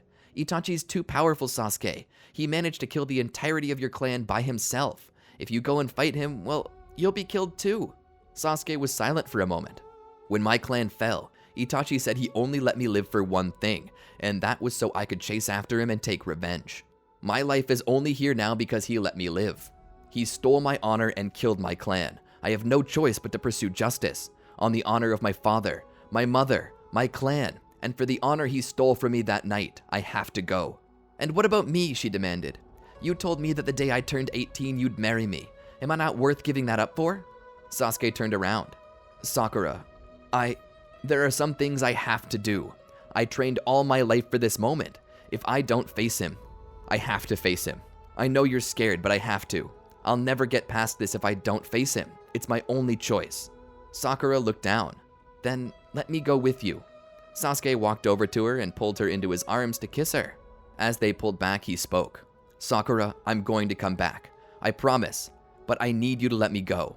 I have to do this, he said. Sakura, without any other recourse, pulled her hands back from his. If you have to do this, then do it. I won't stop you. Just come back. Sasuke kissed her again. I promise. She then let him go. Sasuke would begin his long journey to the long-lost hideout of the Uchiha clan. Upon reaching the building, he cautiously stepped inside. There, he found Itachi sitting there. Did you bring my spare eyes? Itachi asked as he looked up. Sasuke specifically avoided eye contact with him to avoid his Tsukiyomi's reach.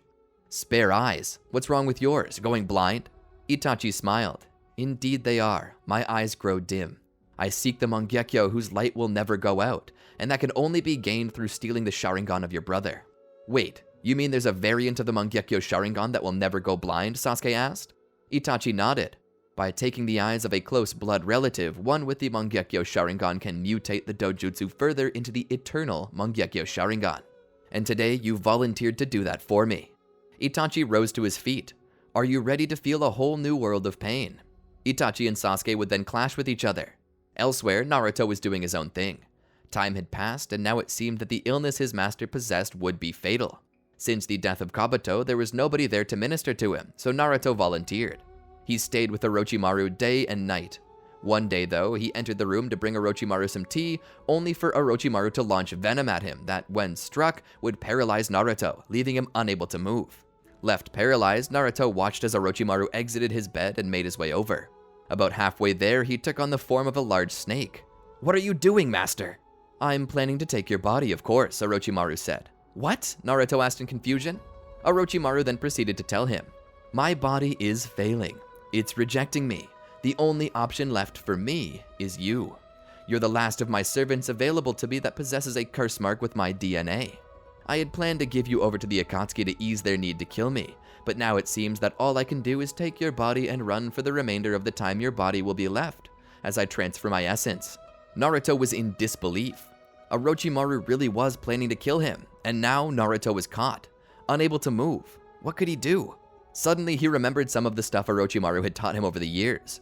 He knew that the only way to stop this was to fight him off in his own subconscious, but how could he do that?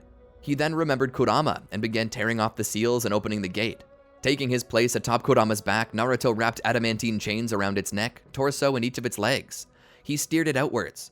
As Orochimaru entered his mind, he saw nothing at first and began searching for Naruto. You can't run forever, he said as he began checking all the various rooms on this mental plane. As he rounded a corner, he saw Naruto and Kurama coming at him and began to flee. Naruto's nine tails was fast though, and as Orochimaru ran, it caught up with him and lifted him into the air with its claw. Naruto spoke.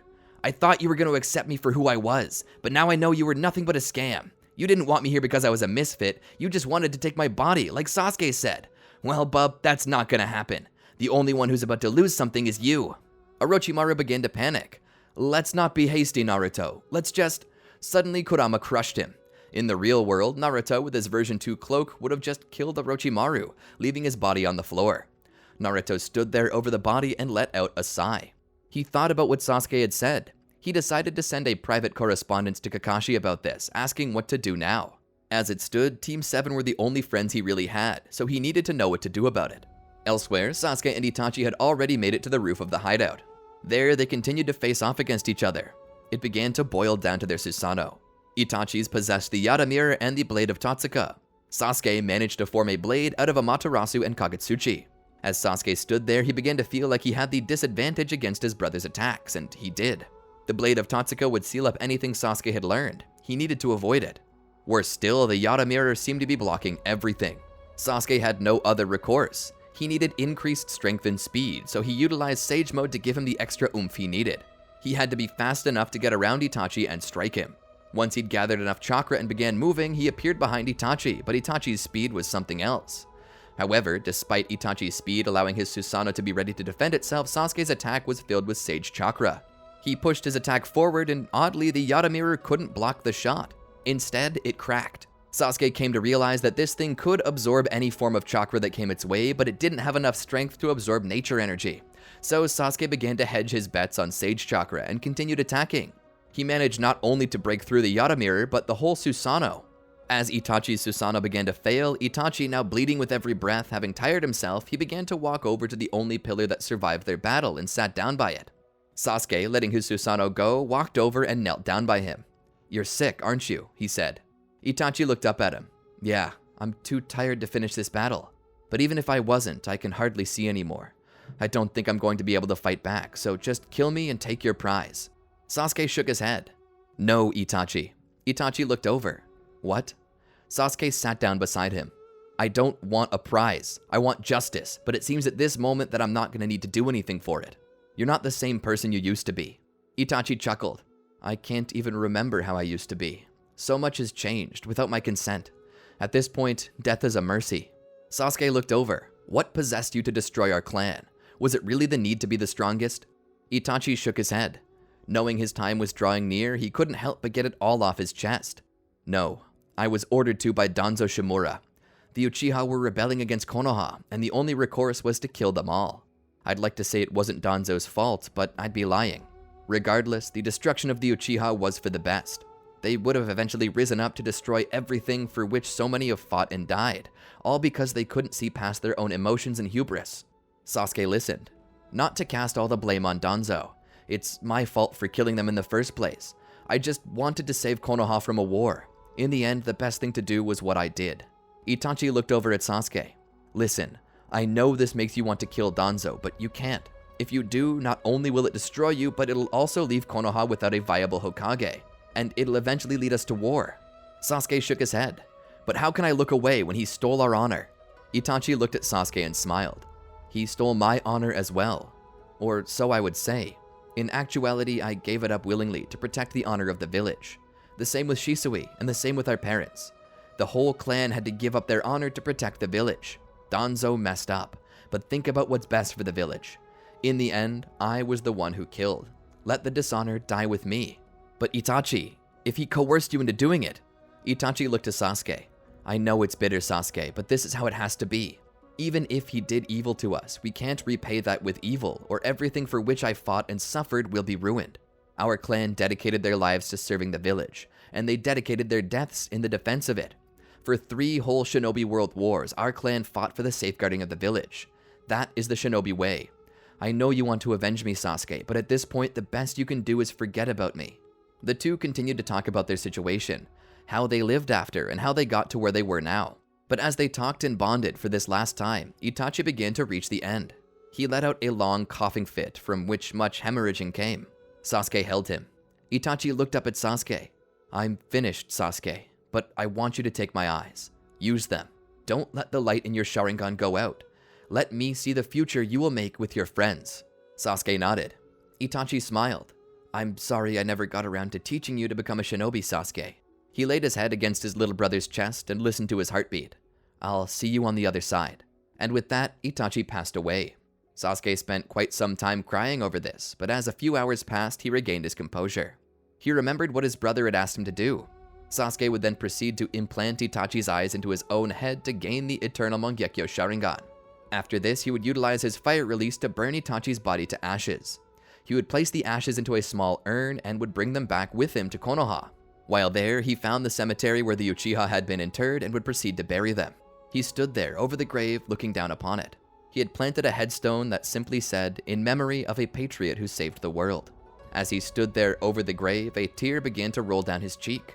As he looked back on the village, he saw the Hokage monument and looked at each of the faces thereon. Hashirama Senju, Tobirama Senju, Hiruzen Sarutobi, Minato Namikaze, and finally, Danzo Shimura. Sasuke began to think about the way the village had treated the Uchiha and started to boil on it. The way that Danzo had pushed things to the point that they were. Where he had stolen the only Sharingan that could have stopped this from occurring, the fact that he refused any other option. It was as if he craved the destruction of the Uchiha clan. It sickened Sasuke. Personally, he wanted to kill the man, but in his heart, he knew that this is not what Itachi would want. Itachi had made it clear to him that this would invalidate everything he had fought for. Sasuke couldn't bring himself to do that, so he decided to turn a blind eye to Danzo for the good of the village and for the good of the world. But this led to severe contemplation on how it was that he could continue to work as a shinobi of the village that had forced his clan to do what it had. How could he? How could he go on serving the man who had destroyed all that he loved? Sparing the village and its elders was already hard enough, but serving them? That was too much. Itachi couldn't ask him to do that. Sasuke began to leave the cemetery as he thought about these things. As he left, however, it wouldn't take long for Kakashi to find him and tell him that Naruto had reached out. "What did he say?" Sasuke asked. Kakashi looked to Sasuke. "Naruto says he killed Orochimaru and wants to know what to do next." Kakashi stood there in the middle of the facility, the room Orochimaru had chosen to be his bedroom. He looked around the room and saw the bloodied mess that one might have at one point in time called Orochimaru. It was so bad that one could hardly even make out who this was. Even Kakashi, who in times past had the mental image of Orochimaru seared into his brain, could now no longer distinguish the body from, well, probably some form that I'd best not describe. Looking over, he saw Naruto sitting on a chair in the corner, Sakura and Sasuke hovering nearby. Sasuke was leaning over him talking. Kakashi could just barely make out what they were saying. "I just didn't want to believe it," he said. Sasuke stood there. This was not the moment for an "I told you so," but despite that, Sasuke couldn't resist. "Did you think I was lying when I said Orochimaru wanted you for your body? How he would use you and throw you away?" Naruto looked down. "I understood that, and perhaps a part of me always knew that this was how it was going to end up. He wanted me." "For the wrong reasons, Naruto," Sakura said as she continued to check him over for wounds. He was perfectly healthy, but she couldn't help but be overly cautious. Sasuke took a deep breath and began to speak. "Were we not enough for you, Naruto?" Naruto didn't look up. "It wasn't that you weren't enough. I just couldn't go on every day being reminded that I was an outcast. I couldn't walk the streets every day and see the looks on their faces. I couldn't stand being attacked and beaten just because I was a Jinchuriki." Naruto looked halfway to tears. "Do you know what it's like to want nothing but good for your village? To try so hard every day to make the world a better place, and then some freak with a tailed beast like you shows up and makes a mess of your home, and everyone who saw it, despite the fact that it wasn't you, tries to attack you because of how similar you and the other guy are? Imagine if the entire village suddenly tried to kill you because you looked like Itachi." "Don't go there, Naruto," Sasuke said as he looked down. Naruto's eyes were captured by Sasuke's gaze. A sudden chill ran down Naruto's spine as he looked into a cold darkness behind his godbrother's pupil. Sorry, I know that's a sensitive subject. I'm sure you understand how it feels," Naruto said as he forced his gaze to slide off of Sasuke's. Sakura took a deep breath as she pulled back. She was sure Naruto hadn't been hurt, at least not physically. She looked at him. "You let yourself be blinded by your pain. You didn't notice what you already had." Naruto looked over at her with a hint of questioning in his gaze. She spoke. "Did you know that the Ino Shikacho trio attempted to rescue you? Neji, too." Naruto shook his head. "They were under orders from Danzo." "You know who wasn't?" Sakura asked. "Rock Lee." "Bushy brows?" Naruto asked.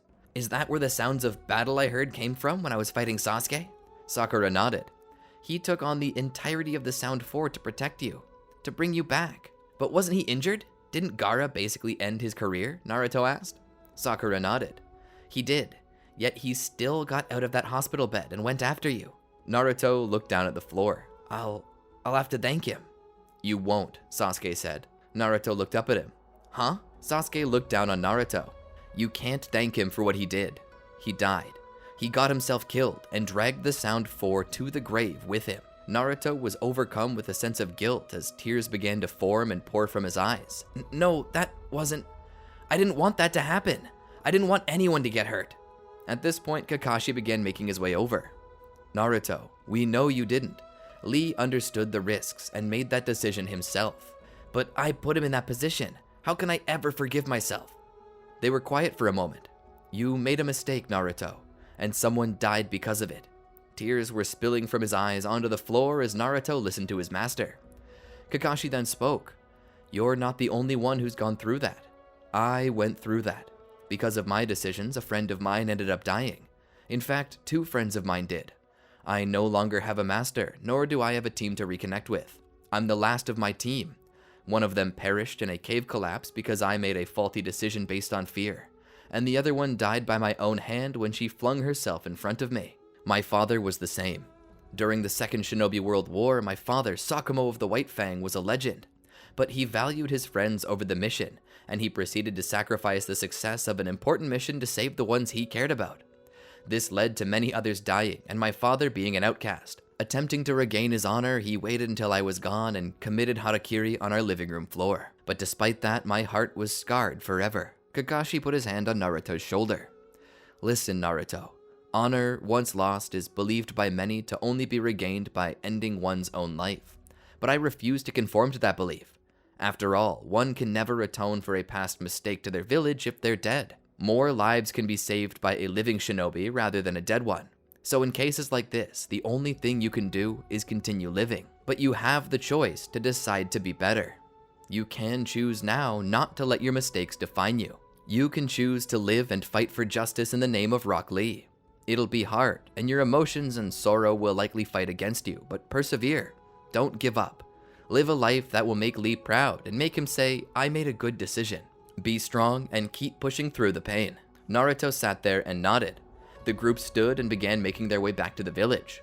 Once there, Naruto, of course, would be apprehended, which Kakashi would help make happen in a way that ensured that it drew no attention from anyone, nor caused undue stress for either sides. Considering that Naruto was a Jinchuriki, and that caused him to distrust the Leaf, and caused the Leaf to distrust him, it made both parties on edge during Naruto's arrest. Naruto would begin working to explain the situation to Danzo in an effort to make it seem like Naruto had done this specifically for the Leaf.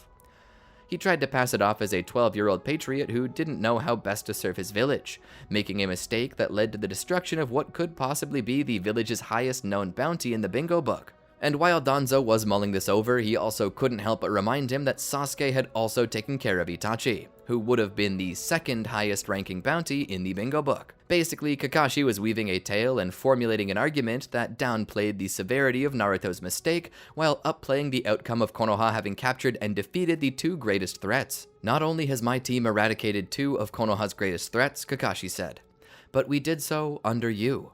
That means that your tenure as Hokage has seen a new level of peace and security that truly sets you apart from Hiruzen, makes you look like the true worthy successor. Now, Kakashi was stroking Danzo's ego. Of course, Kakashi knew that Danzo was aware of the game he was playing, but there came a point where you could set out a bait that, regardless of the strings attached, was too good to pass up, and it seemed that Danzo was going to take it. Tell your student that the Leaf forgives his misstep, and that we're grateful for his actions in regards of bringing Orochimaru to justice. Kakashi offered a slight bow of the head. Yes, my lord. You are excused, Danzo said as he swiveled his chair to face the window, where he proceeded to look out upon the village. Kakashi would begin to leave the room and make his way to see Naruto. Getting out to the cell, he had it opened and informed Naruto that he was free to leave. Naruto came out of the room and began to exit. He'd be allowed to return home. There, he proceeded to rest. The day thereafter, he met up with Team 7. There were no missions assigned to them, just some trust-building exercises and slight training designed to get everyone ready to work together. Sasuke and Naruto especially were focusing on their teamwork-building exercises, since Sakura would likely be hanging back a bit more due to her being the team's medical nin. She had prioritized safety, which meant that it would be Naruto and Sasuke who'd be doing the more dangerous fighting. After this though, Naruto and Sasuke sat under a tree, taking in some electrolytes from the particular energy drink they had been given to ensure that they stayed properly hydrated in the intense sun. "So, how are things?" Sasuke asked. Naruto thought about it. "To be honest, it's not much different from how it was 2 years ago. People still look at me weird. I don't like that." Sasuke nodded. "Well, I'm a bit disillusioned with the village life too." "Why's that?" Naruto asked. "Well," Sasuke began, "I had to fight my brother a while ago. As he was dying, he told me something I never knew. He said that he didn't destroy the clan of his own initiative, but that it was due to a conspiracy to eliminate insurgency by the Leaf. It was headed by Danzo, back when he was the head of Root. My brother was essentially blackmailed into doing it, and then forced to take the fall. Worse still, it wasn't required.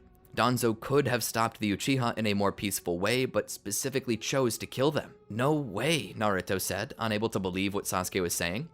"Danzo had the Uchiha killed." Sasuke nodded. "It was everything I could do to keep myself from defecting right then and there. But Itachi told me to be strong before he died. He said I shouldn't kill Danzo or the elders, no matter how badly I wanted to, or the village would suffer for it." "I'm sorry that happened," Naruto said. Sasuke shrugged. "I was thinking about something though." Naruto raised a brow. Sasuke continued. "While you were gone, I got to train with a man named Jiraiya. As it turns out, he's your godfather. And before he finished training with me, he named me his godson. That's where I got this Haori from. And not to mention, it makes us godbrothers. I was thinking, why don't we just go live with Jiraiya? We can keep each other company and we can stay away from people we don't want to see, all while working on our shinobi careers." Naruto thought about it. "You know, that's gotta be better than what I'm suffering through now. I think everyone would be happy that way." Sasuke helped Naruto stand. They began making their way through the village towards some place where they could get something to eat. They headed to Ichiraku Ramen. Getting there, they saw there was a line. "Wow, Teuchi sure is busy these days," Naruto said. Sasuke looked around. "Are you sure you wouldn't just rather eat somewhere else?" he asked. "I know there's a good sushi joint down the road with fish imported straight from the land of waves. It's said to be the freshest tasting fish around." "I guess we could if you want," Naruto said. "The thing is, this was always my favorite restaurant, and I haven't been able to eat here in a really long time." Sasuke smiled and gave in. "Alright, I think we can stop in for a bowl. I just hope we don't have to wait here too long. My legs are already tired from our workout. Suddenly there was an explosion and Sasuke saw darkness. He was numb and cold. What had happened was beyond him. He had no conscious awareness of anything until he started coming to. As his eyes opened, he saw the shattered remnants of the village in his line of sight. Devastated. There were bodies everywhere, people screaming as they were twisted in grotesque, inhuman positions. Sasuke sat up and looked down. There were no major wounds on him, thankfully. He'd been lucky. He then looked to Naruto, who'd been flung a ways away. Getting up, he rushed to him and saw him laying there, his arm and leg broken in a horrific fashion. "Naruto! Naruto!" he shouted, trying to wake him up. Sasuke then looked up into the sky and saw a figure hovering there. The village was under attack. Sasuke continued to shake Naruto until suddenly his shattered limbs popped and cracked back into place, a quick red glow emanating from within, showing the Nine-Tails regenerative healing factor reducing Naruto's recovery time to a 0. Naruto's eyes opened and he sat up. "What happened?" Sasuke let out a sigh of relief. "You got flung a ways off. Are you okay?" Naruto nodded. "Yeah, I think so." Sasuke helped them stand back up. As they looked up toward the perpetrator, they witnessed him lowering to the ground. They rushed off in his direction. Upon arriving, they saw a man in black with orange hair and ringed lavender eyes. He looked over. "Oh, I was about to begin asking around for your location, but it seems as if you found me on your own," he said. Naruto, realizing he was talking to him, questioned the man. "You wanted me? Why?" The man then told him that he wanted nothing to do with Naruto and merely desired the tailed beast within. As he said that, 5 other orange-haired people with ringed lavender eyes appeared.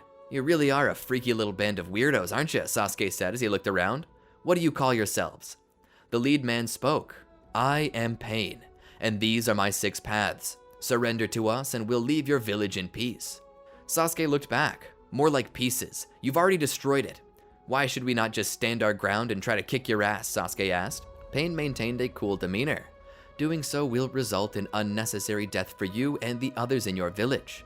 I will not stop you from doing so, but I highly advise against it." Sasuke looked to Naruto and then back to Pain. "No, I think we'll fight." Pain began to rise up. "So be it." Sasuke looked to Naruto. "I'll take Pain. You take his 6 paths. Think you can handle it?" Naruto entered his second stage curse mark and his version 1 cloak together. "I think I can manage." Sasuke then proceeded to activate his Sage Mode as well as his Mangekyo Sharingan. He would activate his Susanoo to increase his reach, allowing him to grab Pain and bring him back to the ground. As he did so, Sasuke reached behind for his katana. Pain would form a chakra rod in his hand and ready it. Sasuke would rush at Pain and clash with him. Sasuke's blade grinded against the chakra rod of Pain, causing sparks. Pain hopped back and wove hand signs. Wind release, air bullets. He began launching waves of air bullets at Sasuke. Sasuke's Mangekyo Sharingan let off a crimson flash as they locked on each of the air bullets coming his way.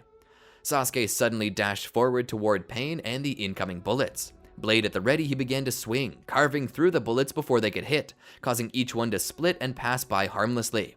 Getting in close enough, he began a barrage of chakra-filled strikes, hoping to cut through the chakra rod, but the rod did not give in to his attacks. In response, Pain formed a second one and began attacking Sasuke with both. Behind him, Naruto was dealing with the other 5 paths of Pain. His speed and ferocity was enough to keep them on the retreat. Despite this, he was still outnumbered, and he had little chance of winning alone, as he soon came to realize. That was until Kakashi and Sakura appeared to help him. Kakashi's Mangekyo Sharingan came in clutch when he could use it to forcefully teleport only the head of the Naraka path, destroying it for good. Naruto would proceed to take this moment and capitalize on Pain's confusion by then killing the Preta path. With that done, the odds were starting to turn in their favor. Sasuke was having issues keeping up with both blades. He ended up being stabbed in the shoulder by one of them. As he was, however, he was surprised when he felt a distant ping. He then realized that these various piercings in the bodies of each of the 6 paths were not there for decoration. They functioned as antennae for something distant to control them, and now that he'd been stabbed with the same type of rod, he could sense it. Sasuke planned to twist his body in such a way as the wound in his shoulder would pull the rod with it. He then took this moment of confusion to sever the arm of the Diva path. He would remove the rod from his shoulder and then turn to face Diva. Stepping forward, he would use the rod he took to push the last rod Pain held to the side before severing that arm too. Now, without weapon, Diva began attempting to get back into the air, only for Sasuke to reach up and grab him with his Susanoo. He would throw him back down to the ground and proceed to pummel him with his Susanoo's bony fists until nothing was left. He then released his Susanoo. Looking back, he saw Naruto and the others had the last remaining paths under control. Sasuke would proceed to sneak off, hoping that the Pains would focus more on Team 7 than on him. He would make his way toward where he sensed the ping. There he found a false tree, and inside were Konan and Nagato, the true body of Pain. Konan stepped forward to defend Nagato, but before she could do anything, she was devoured by Sasuke's Amaterasu. Nagato looked up at Sasuke, knowing that all was lost.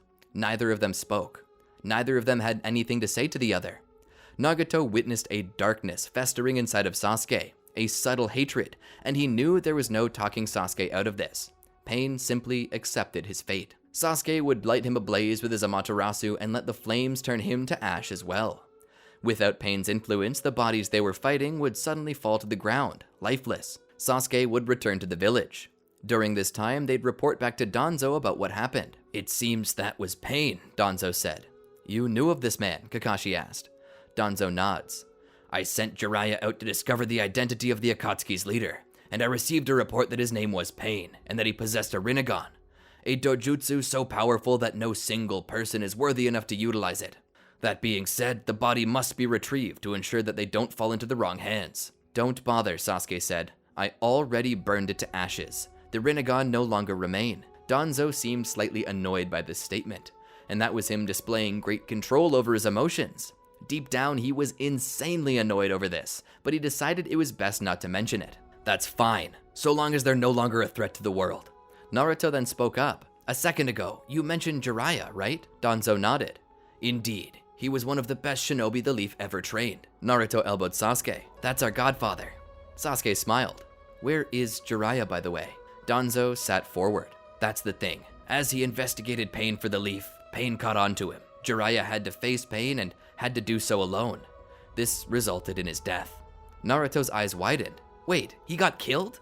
Naruto looked to Sasuke, who seemed to be having an issue processing this. He was thinking for a moment in the silence as the tension in the room seemed to be slowly but steadily climbing. "Wait, Jiraiya is dead?"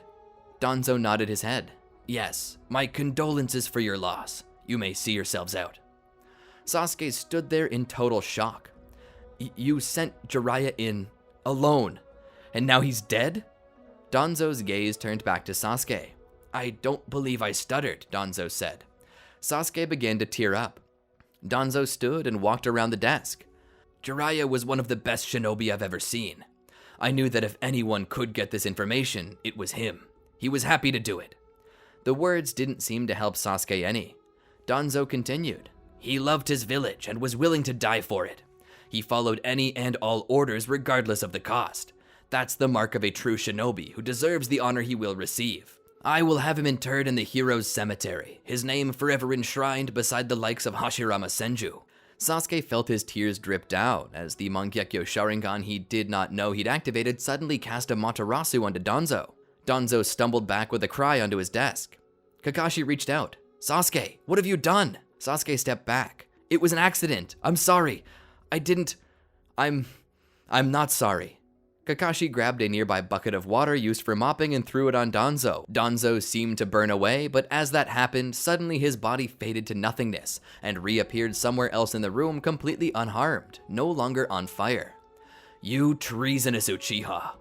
You only prove all the more that I should have killed you all. Danzo then called for the Anbu to arrest Sasuke. Sasuke turned and dashed out the door. As he saw the Anbu coming, he ducked into another office and broke out the window. Kakashi turned to Danzo. Lord Fifth, please reconsider. I beg you. Sasuke's been under a lot of stress, and it's obvious that this was not his intent. He didn't mean to. Danzo stood there. It's obvious to me that he'd been corrupted by the same power that corrupted Itachi. He must be eliminated before he has the chance to hurt anyone else, Danzo said. Sasuke managed to hide in a dumpster nearby. He quieted his breathing and sat completely still. He listened closely to hear the shinobi run by. He then snuck out of the dumpster and began making his way off. Danzo would then throw Kakashi, Naruto, and Sakura out, demanding privacy. Kakashi was beside himself. He was unsure what to do. Naruto, on the other hand, knew exactly what to do. Kakashi, remember when Danzo said that he should have had all the Uchiha killed? Kakashi nodded. Yeah? Naruto continued. Sasuke was talking to me earlier, and he told me that Danzo had been responsible for Itachi's downfall. Kakashi thought back. Seems like he might have said something about that to me as well. Naruto continued. Despite everything, Sasuke's been trying to swallow his pain, but Jiraiya was the last person he could really call family, and Danzo just said he got him killed. Sasuke was even trying to convince me to go live with him and Jiraiya, and I said I would. It's obvious that Sasuke didn't mean to do this, but I feel Danzo isn't going to stop until Sasuke's dead. What do you propose we do, Naruto? Kakashi asked. Naruto then spoke. We need to find proof that Danzo did this. If we can use that to get Danzo removed from office, as well as prove that Sasuke's accident was understandable due to a strained emotional state. Kakashi thought about it. I did spend time in the Anbu, and I did work for Danzo personally for a while. If the records exist, I think I know where to find them, but you should know, if we fail, it's treason, and we'll all be executed. Are you sure you're ready for that? Naruto nodded. I'm ready. Kakashi then looked to Sakura. She spoke. Sasuke is the love of my life. I'd die for him. Let's get this bastard removed from office. Kakashi then turned and began to walk off with them. Together, they would all head for a secret location outside of the village proper. The facility was buried under a mountain. It was Root's secret command center. Here, they'd be sure to have a safe place for leadership during times of war, in so much that even if an enemy-tailed beast were to attack the village leaders would be safe. It also hid records on the lowest floor, the secrets that they had literally buried to keep away from anyone's eyes. Team 7 was now sneaking through this facility to find it. As they descended deeper, the security seemed to increase. Thankfully though, Kakashi knew what he was doing. Taking 3 of the nearby agents, he knocked them out and stole their gear. He had Naruto and Sakura change into it, as Kakashi himself did too. He would then paint on the particular tattoo of the Anbu on their arms. Now we should be able to pass through without fear of being caught. Elsewhere, Sasuke stood in the alleyway outside of his apartment. He wanted to go back and grab a few things, but he knew he couldn't. The guards would catch him if he did. Turning around, Sasuke began to leave, only to find himself face to face with a member of Root, who pushed him out into the open. From there, he was attacked by multiple agents. Sasuke pulled his katana to defend himself. The agents pulled their own blades from behind their backs and began to surround him. Sasuke looked around, his Mangekyo activated. He knew that there was no chance for him to be able to defeat this many Anbu at once. They were all trained to handle threats like him. They were the elite of the elite. There was no way he could escape. That was until he noticed someone else in the crowd, a man with a swirling orange mask and the same type of robe as Pain. The man drew closer, displaying his own katana. Suddenly, the masked man began to cut down Anbu agents. After he took down 2 of the 8, the remaining 6 turned to face him. 2 rushed to stab him, but he phased with his Kamui, causing the 2 Anbu to stab each other. He simply walked off the blade as if it hadn't even touched him, and in fact, it didn't. He would then walk forward. The final 4 were now circling around him. 1 would attack from behind. The masked man would duck under the blade and would come around, carving his adversary in 2. He would then throw a kunai into the skull of another. As the last 2 attempted to capitalize on this, Sasuke rushed forward and took the remaining 2 out with his own katana. As they went down, the masked man turned to face Sasuke. Sasuke took a step back, raising his blade to face him. The man drew closer. "Stay back," Sasuke said. Suddenly, from the ground, a second one popped up. It looked like a plant, but in fact it was a shinobi, and it was holding something. It tossed it to Sasuke. Sasuke picked it up. "I assume you were looking for that there," the plant one said. The masked man then spoke. "You've been betrayed one too many times by this village. Why do you remain loyal?" Sasuke stood there thinking about it. "You don't have a reason, do you? Your brother was killed by an illness that could have been cured in Konoha, but he was pushed out, reviled, forced to murder his own clan, forced to be hated by you, and in the end, blamed, cast aside, and forgotten by the people who died to protect. So I ask you again, why do you remain loyal? My brother was loyal to his village. He died for it. Even if I hate its leadership, how can I put it in danger?" The masked man sat there for a moment. "Without pain, our plans can never come to fruition. He was the one with the Rinnegan, but now they're dead with him. But you are one of the few people with the capability of awakening a Rinnegan. Join us and we'll help you avenge your brother's sacrifice. Destroy the ones who stole everything for you." "I don't know," Sasuke said. "Well, what? Are you going to stay here?" Zetsu asked. Sasuke thought about it. "I don't know." Obito then spoke. "Do you remember where your brother was buried?" he asked. Sasuke nodded. Obito spoke. "Tonight, Zetsu and I will be waiting there. If you change your mind and decide to join us, go there." Zetsu sank underground. Obito then spoke once more. "I'll see you tonight, Sasuke." He then disappeared via Kamui, leaving Sasuke alone. Back at the secret base of Root, Naruto, Sasuke, and Kakashi would make it to the bottom of the base, and would now be searching through the file cabinets for any information on the Uchiha clan massacre. "What year did it happen?" Kakashi asked as he began opening drawers. Naruto thought about it. "I was 6, and now I'm 15, so that means it happened about 9 years ago."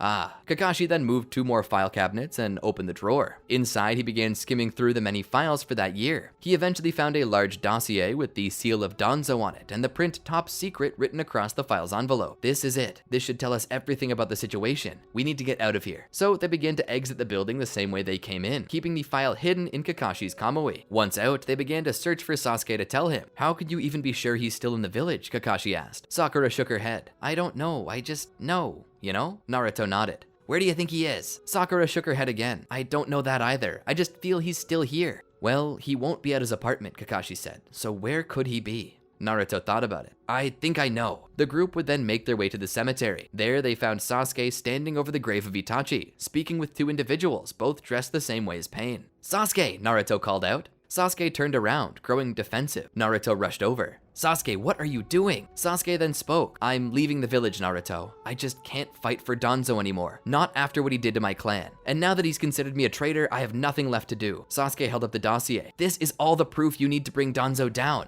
and prove that the Uchiha were unjustly murdered. This could clear Itachi's name." Sasuke thought about it. Obito then spoke. "All that will do is see the old man put behind bars. It won't be able to put him in the ground where he belongs." "Don't listen to them, Sasuke," Naruto said. Obito put his hand on Naruto's shoulder. "Sasuke, you know that vengeance is what you want. I can see it. Your Mangekyo Sharingan burn with hatred. Come with us. We'll awaken the Rinnegan in you and give you the means to kill your adversary. Then, with the power of the 10 tails, you can bring peace and make a world like you so want to desperately see. But to do so, we need the 9 tails. If you're ready to take this next step, kill Naruto and take his 9 tails. Everything you desire is within your grasp. All you have to do is reach out and take it." Sasuke pulled out his katana and lit it aflame with Kagutsuchi. Naruto looked at the blade. "Sasuke, kill him," Obito said. Naruto then spoke. "Sasuke, I know what you're going through. I really do. But listen, running away like this isn't the way. I hurt you many years ago, got Rock Lee, Kiba, and Akamaru killed, and ran off to join Orochimaru, searching for something I already had. Family. But Sasuke, don't forget that Danzo hasn't taken away all of your family. He took away the Uchiha, your brother, and even Jiraiya, but don't forget the bond we share. I'm still your god brother, even though Jiraiya's passed on. I'm your brother. And Sakura, didn't you promise to one day be her husband? We're your family, and we love you. Please, don't make the same mistake as I did. I promise we'll get you justice. You just gotta believe." Sasuke stood there for a moment. "That's sweet, but it won't bring back the dead," Obito said. nor will it execute Danzo. If you want to get true justice, then come with us, and we'll make a perfect world with you standing at the head. What do you say?" Sasuke stood there for a moment. "I say..." He then turned around and impaled Obito, transferring the Amaterasu into his body. "Go to hell." He then turned to Zetsu and set him aflame as well. As the two shinobi burned away to nothingness, Sasuke resheathed his blade. He turned back to face him. "I'm sorry, Naruto. I almost made a mistake." Naruto hugged him. "I've made that one before. I forgive you." Naruto then pulled back. "All right.